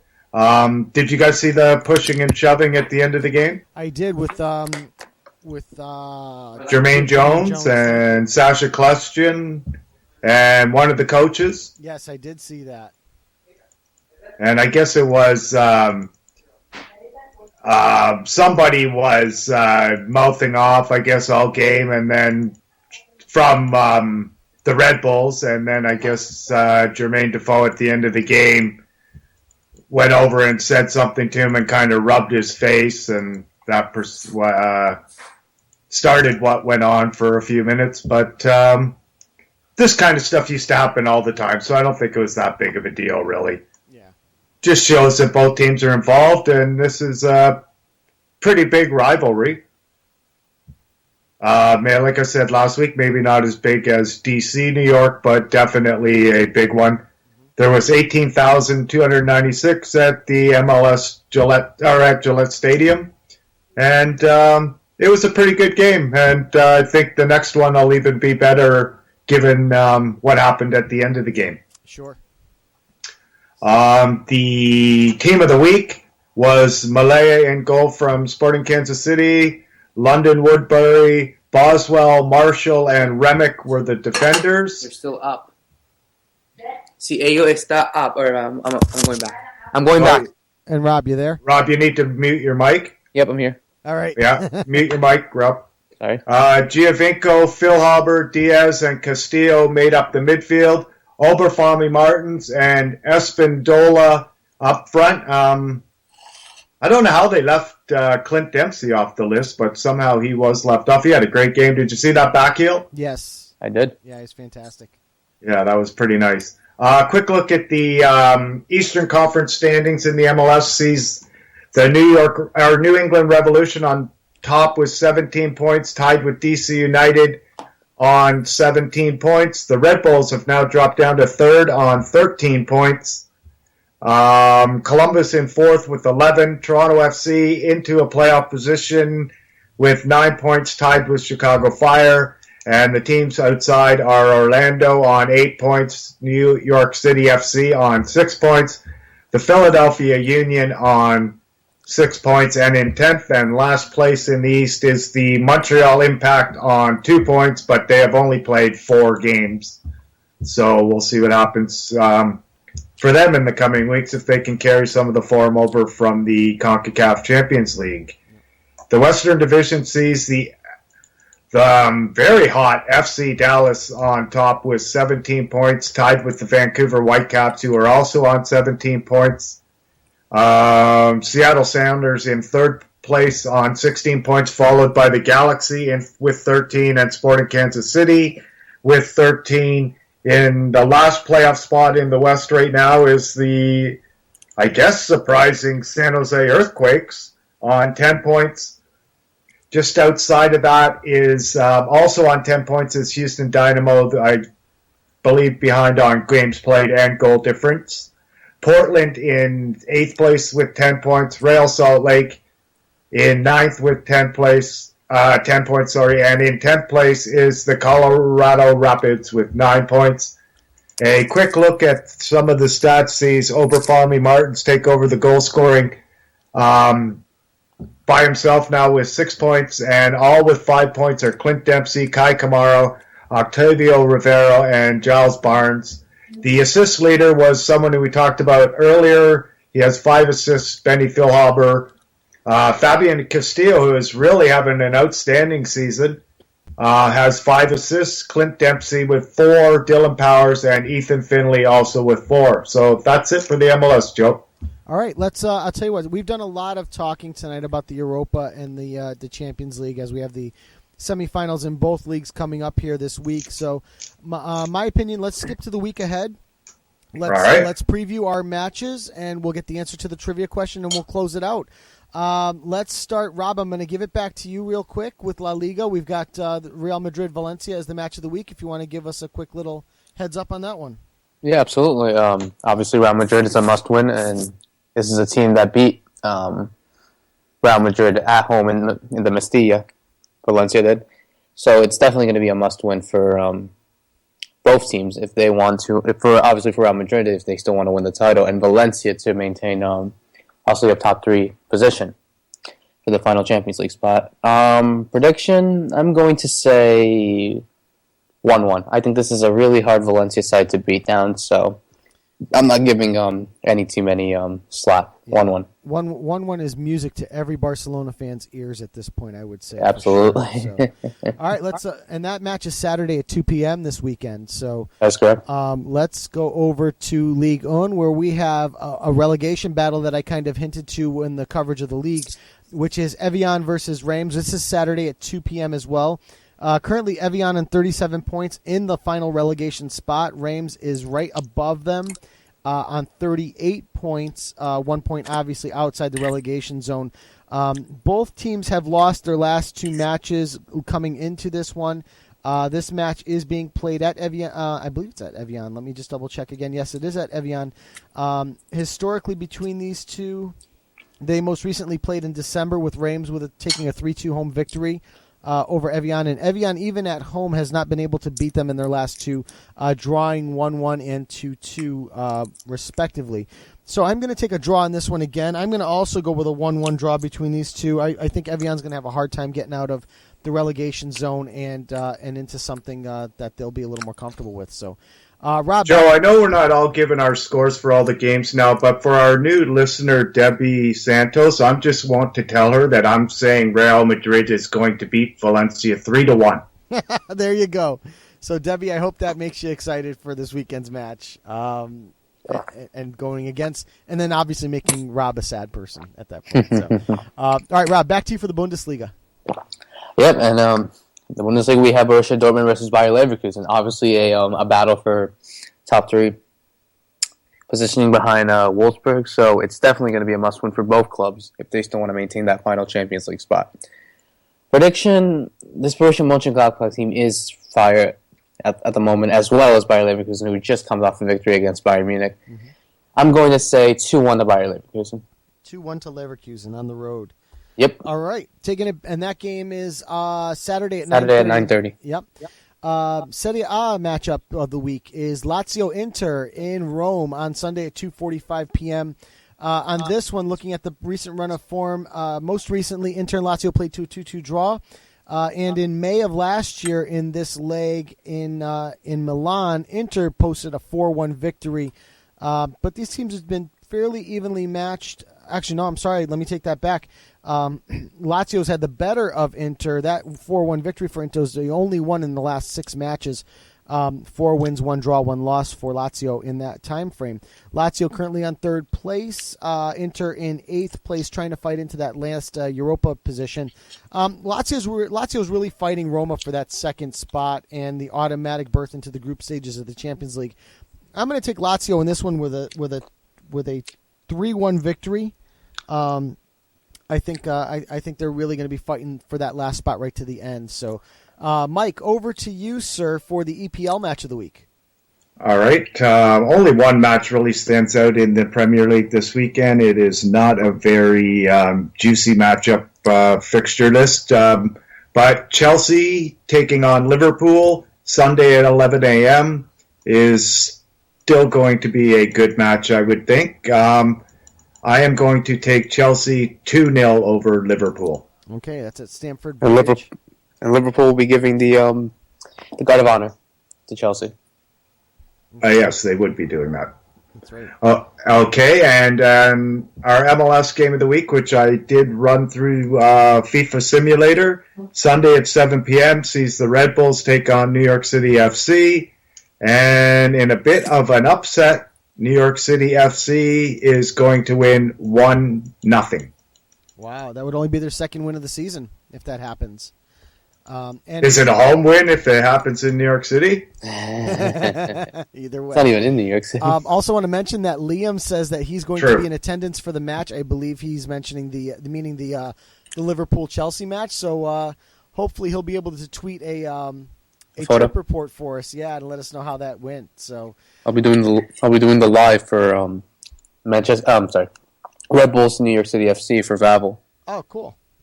Very cool. So, that's going to be a great match to watch. And like we said, that match is Sunday at 7 p.m. That's the Big Fox matchup of the evening. So, Rob, I'm going to throw it back to you because we have a Libertadores match that we're going to pick for this week. Yes, we do. The second of the trilogy for the Super Classico. We have River Plate hosting Boca Juniors at Monumental Thursday at 8 p.m. Definitely a big match that River Plate would need to win if they definitely want to go through in the tournament. Obviously, coming out of that 2-0 loss yesterday, it's definitely a big result for Boca Juniors, given on confidence. But I honestly think this Boca Juniors side is better than River Plate. We've talked to Sam about this. I'm pretty sure he understands about this well. But I'm going to give Boca Juniors a win on the road, 2-1. 2-1 for Boca. Yep. Okay. Let me write that down there. All right, and we've got Champions League matchups. I have 1-1, by the way. You have 1-1 for that one? Yeah. What about you, Joe? I think Boca 2-0. Okay. So I think, like I said, Boca right now is just playing incredibly well, and in this competition, they're playing even better than that. So I think they're going to take that 2-0. So we'll see a repeat score from the weekend. Champions League. Let's go real quick. Juve Real Madrid first leg. Okay, I'm going to pray to the soccer gods and that it goes 1-0 Juve. So I'm going to just, I'm going to put my money where my mouth is and say 1-0 Juve by some miracle of God. Rob, how about you? I really hope I believe that God as well because I'm going for the same score. 1-0 Juve. And Mike? 2-0 Real Madrid. You're a party. All right, well then, Barca Bayern Munich. That Juve match is Tuesday at 2:45. Wednesday at 2:45, we'll have Barca Bayern Munich first leg at the Nou Camp. I'm going Barca in this one, 3-1. I just don't see it with Bayern missing all that firepower, and Barca not. I don't see it going well for Bayern Munich. So. Also, the past couple of rounds, Bayern has not really done well on that first road leg, so that's why I'm going with that. So I'm going to go to you, Mike, this time. Bayern. I'm Barca. going to say Barcelona 1-0. 1-0. And Rob? 2-1 to Barcelona. 2-1. All right, let's go over to the Europa quickly. We've got Napoli Dnipro. This match is in Naples on Thursday at 3 o'clock. Naples right now is playing like the class of the tournament for me. Sevilla obviously is playing very well also, but I like Napoli in this one. I'm going Napoli 3-0 in this one. Rob, how about you? Napoli 3-0. And Mike? 2-0. 2-0. And the other matchup, which is probably the more mouthwatering one in the Europa, Sevilla at home to Fiorentina on Thursday at 3 o'clock as well. I'm going to put my 2 cents in. I'm going to take a 1-1 draw in that one to start. Mike, to you, how about it? It's unfortunate they have to run them both at the same time. I know. Yeah. I know. I'm going to take Sevilla 2-1. 2-1 Sevilla, and Rob? Same, 2-1 Sevilla. 2-1. All right. So that'll do it for tonight. Oh, no, it won't, because we have a trivia question we need to settle. Would you like to repeat the trivia question, Mike? Okay, just give me 1 second. Which 4 players who have played in the English Premier League were top goal scorers in the Dutch Eredivisie in the 1990s? Okay. Eredivisie in the 1990s. So the 2 names that I wrote down when it started was Robin van Persie and Luis Suarez. Are both of those on the list? Neither of them are on the list. Wow. They never played in the 90s. See, okay. Well, I thought maybe they might have. The other one that I saw from Naba that he tweeted to me was Ruud van Nistelrooy. Which is the only one that Naba had correct. Okay, I didn't look at Naba's 4th. So now I'm really up a creek because... Can I go for some? Yes, please. Ruud Gullit? No. Oh. Wow. Oh, man. Frank de Boer. I'd say 2. The other 2 are fairly hard, but you're going to know who they... Yeah, there you go. That was the Dennis one that I was Bergkamp. going to say still obvious. Dennis Bergkamp, Ruud van Nistelrooy, 2 more. I give up. All right. I give up. And just to point out that... Maybe I could try some. Okay, go ahead. Sorry. What's his name? And who was it? Just let me point out that Liam did get all 4 correct. I was going to say Liam got all 4 right. So Luke Lewis? Yes. No, I give up on the last one. Jari Litmanen. Litmanen. All right. And we suck again. Oh, well. At least we got 2. Yeah, at least we got... Well, we sort of got 2. So. No, 2. He said Bergkamp. You said Van Nistelrooy. All right, gentlemen. Let's hit the closing music. That was show. So, again, for episode 72 of Low Limit Football, I want to send out a special thank you again to Sam Kelly for joining us and to Anto from Beyond the Pitch for joining us tonight. Both guests made an absolutely incredible show. Next week, we have Julian Lawrence joining us, and I believe we are working on a couple of other guests as well. So, for episode 72 of Low Limit Football, I'm Joe Usello. And I'm Roberto Rojas. And I'm Mike Gore asking, whatever became of Danny Covermans? I don't know. Thanks again to Liam, Luca, and Debbie for listening in tonight. We appreciate it. And thanks to everyone else out there, and good night. Thanks for listening. Thanks.